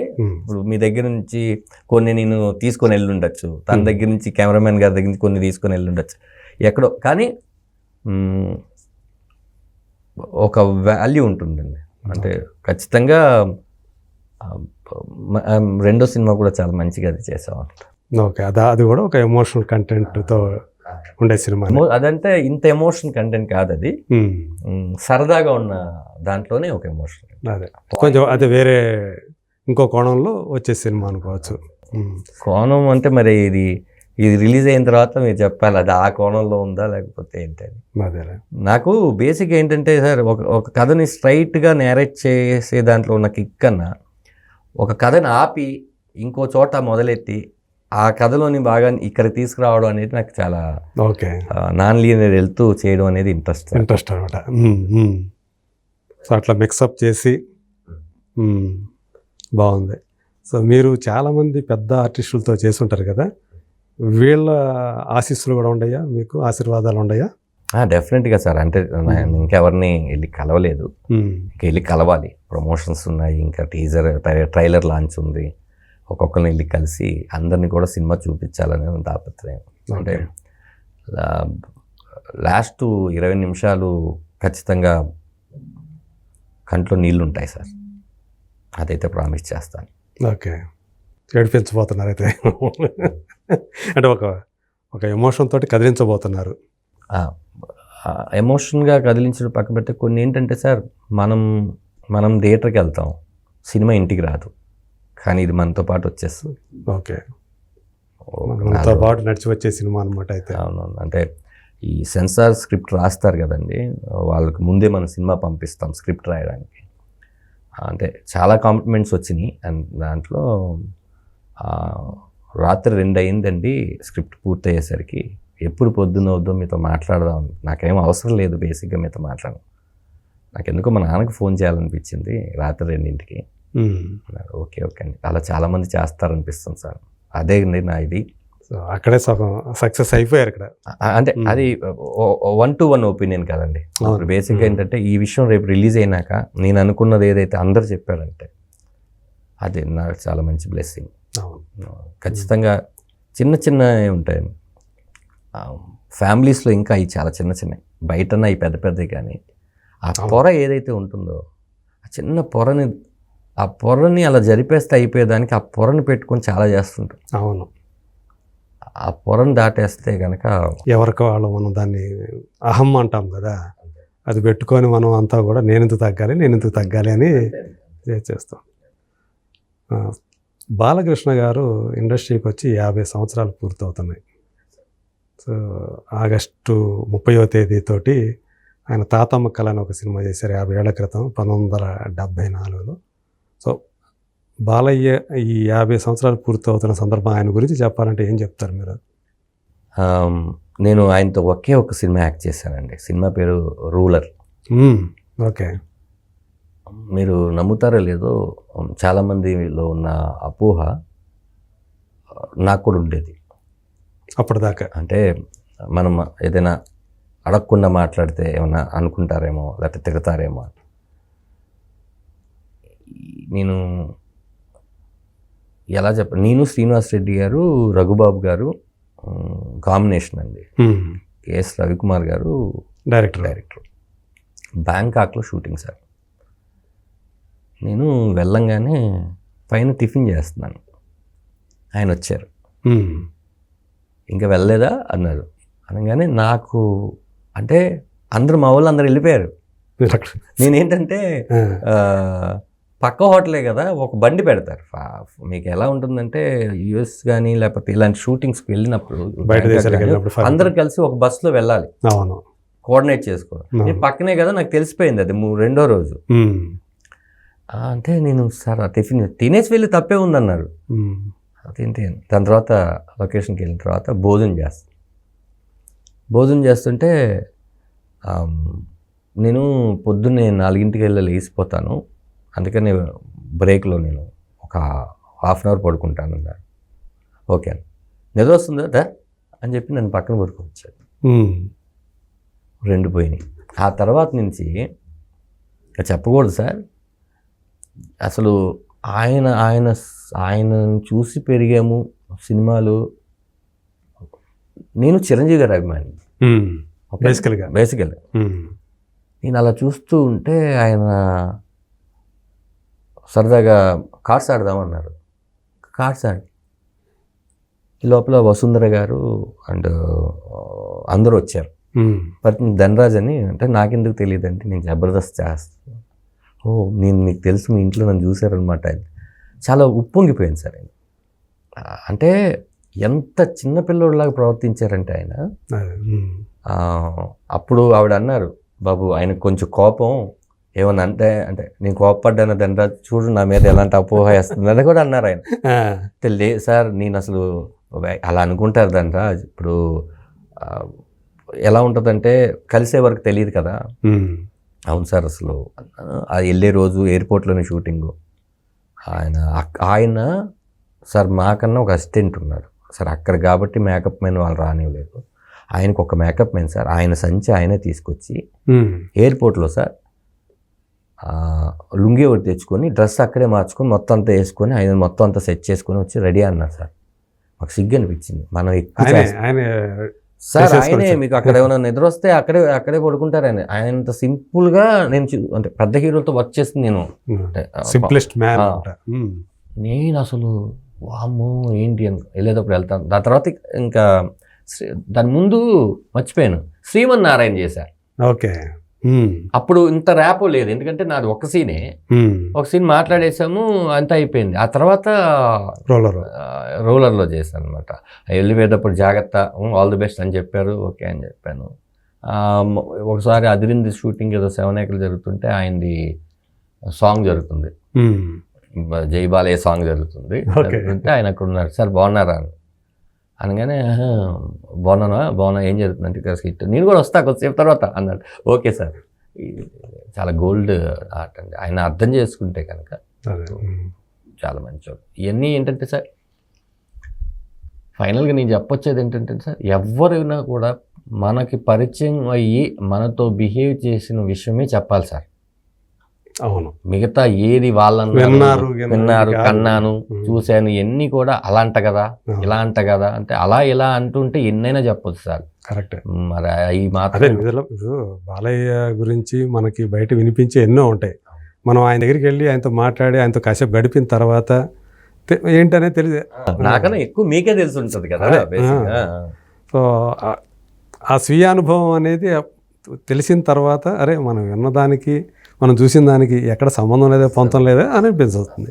అట్లాంటి వ్యక్తి కరెక్ట్గా బాలయ్య గురించి బయట చెప్పుకునే మాటలకు అనేక మాటలు, ఆయనతో మనం కలిసి ఉంటే ఉన్నదానికి సంబంధమే ఉండదు ఎక్కువ. అదే. సో అట్లా కూడా. సో ఇప్పుడు మీరు అని చెప్పారు కదా, మరి చిరంజీవి గారికి మంచి అభిమాని కదా, చిరంజీవి గారి ఆశీస్సులు ఏ విషయంలో ఎప్పుడన్నా తీసుకున్నారా? అదే ఈ ట్రైలర్కే వెళ్దాం అనుకుంటున్నాను సార్, ఆయన పుట్టినరోజు వెళ్దాం అనేది. అంటే బేసిక్గా సార్ నేను ఒక్కసారి చిరంజీవి గారిని కలిశానండి, అంతే ఒక్కటేసారి. నేను ఆయనతో యాక్ట్ చేసేటప్పుడు కలవాలి కానీ నా ఎమోషను తగ్గిపోకూడదు. తగ్గిపోవడం అంటే ఇంతేనా అని నేను ఎక్కువసేపు ఆయనతో ఉండాలి అంటే నా ఎమోషన్ నాకు ఉంటుంది కదండి, ఎందుకంటే నా చిరంజీవి కదా బేసిక్గా. అది కూడా అంటే మీలే ఎవరు కోటీశ్వరుడు జరుగుతుంది, పక్కనే నా షూటింగ్ అదిరిందే అన్నపూర్ణలో. నేను నాగబాబు గారిని అడిగితే నాకు 2 నిమిషాల పని నాగబాబు గారిని అడగడం. ఆయన ఎప్పుడో చోట పలానా రోజు వెళ్ళు ధనరాజన్, చాలా మంది కూడా వెళ్ళారు. మీరు జబర్దస్త్ వాళ్ళు కానీ మిగతా వాళ్ళందరూ కానీ మీరు చూసారు, ఏ రోజు మీరు ఎక్కడ నన్ను చూసుండరు. అవును, అడగచ్చు. కానీ అలా కాదు, నేను మొత్తం చెప్పాలి ఆయనకి, సార్ ఇలా చెప్పాలి అనుకుంటా. అయితే నేను అలా నడుచుకుంటూ వస్తున్నానండి, చిరంజీవి గారు వస్తున్నారని మొత్తం బౌన్సర్స్ వాళ్ళందరూ వెళ్తున్నారు. నేను ఆ మూల నుంచి ఉంటే ఆయన అప్పుడే ఖైదీ నెంబర్ 151 అయిపోయింది. ఇలా ధనరాజ్ బాగున్నావు అన్నారు, ఉండే చల్లగా అయిపోయిందండి. నా పక్కన జోష్ రవి అని ఒక ఆర్టిస్ట్ ఉన్నాడు, రవి పిచ్చ ఫ్యాన్. నేను సార్ నా పేరు మీకు తెలుసా అంటే, నాగబాబు చెప్తుంటాడా, నేను జబర్దస్త్ జగదగిరి అట్లా వస్తుందల్లా లేడీ గెటప్ చేసావు కదా, బాగా చేసావు అని పక్కన ఇతను జోష్ వచ్చి చేశారు. ఇంకేంటి సార్ అంటే మీరు వచ్చిన తర్వాత ఎలా ఆదరిస్తారు అనుకున్నాను, ఖైదీ 151 మీరు 150 ఖైదీ నెంబర్ 150 ఇంకా అదే ప్రేమ చూపించారా, ఇది ఇంకా చేస్తాను అంటే, సార్ మీరు ఎక్కువసేపు ఉండకండి సార్, నాకు గుండె ఆగిపోద్ది అన్నాను. ఇదే అన్నా నేను. అన్నారు ఫోటో కావాలా అన్నారు. సార్ అంటే ఆ పక్కకి ఆయనే తీసుకొచ్చి ఫోటో తీసుకుని వెళ్ళి, అప్పుడు చిరంజీవి గారికి నేను తెలుసు. నేను కలవాలనుకున్న వ్యక్తిని కలిశాను. ఎస్, నేను ఇప్పుడు ఆయన పక్కన యాక్ట్ చేయాలి, ఆయన సినిమాలో నేను యాక్ట్ చేయాలి. ఎందుకంటే లేకపోతే ఒక అర్థం ఉండదు. నేను ఊరి నుంచి పారిపోయి వచ్చిన దానికి ఈ విషయం చెప్దాం ఆయనకి.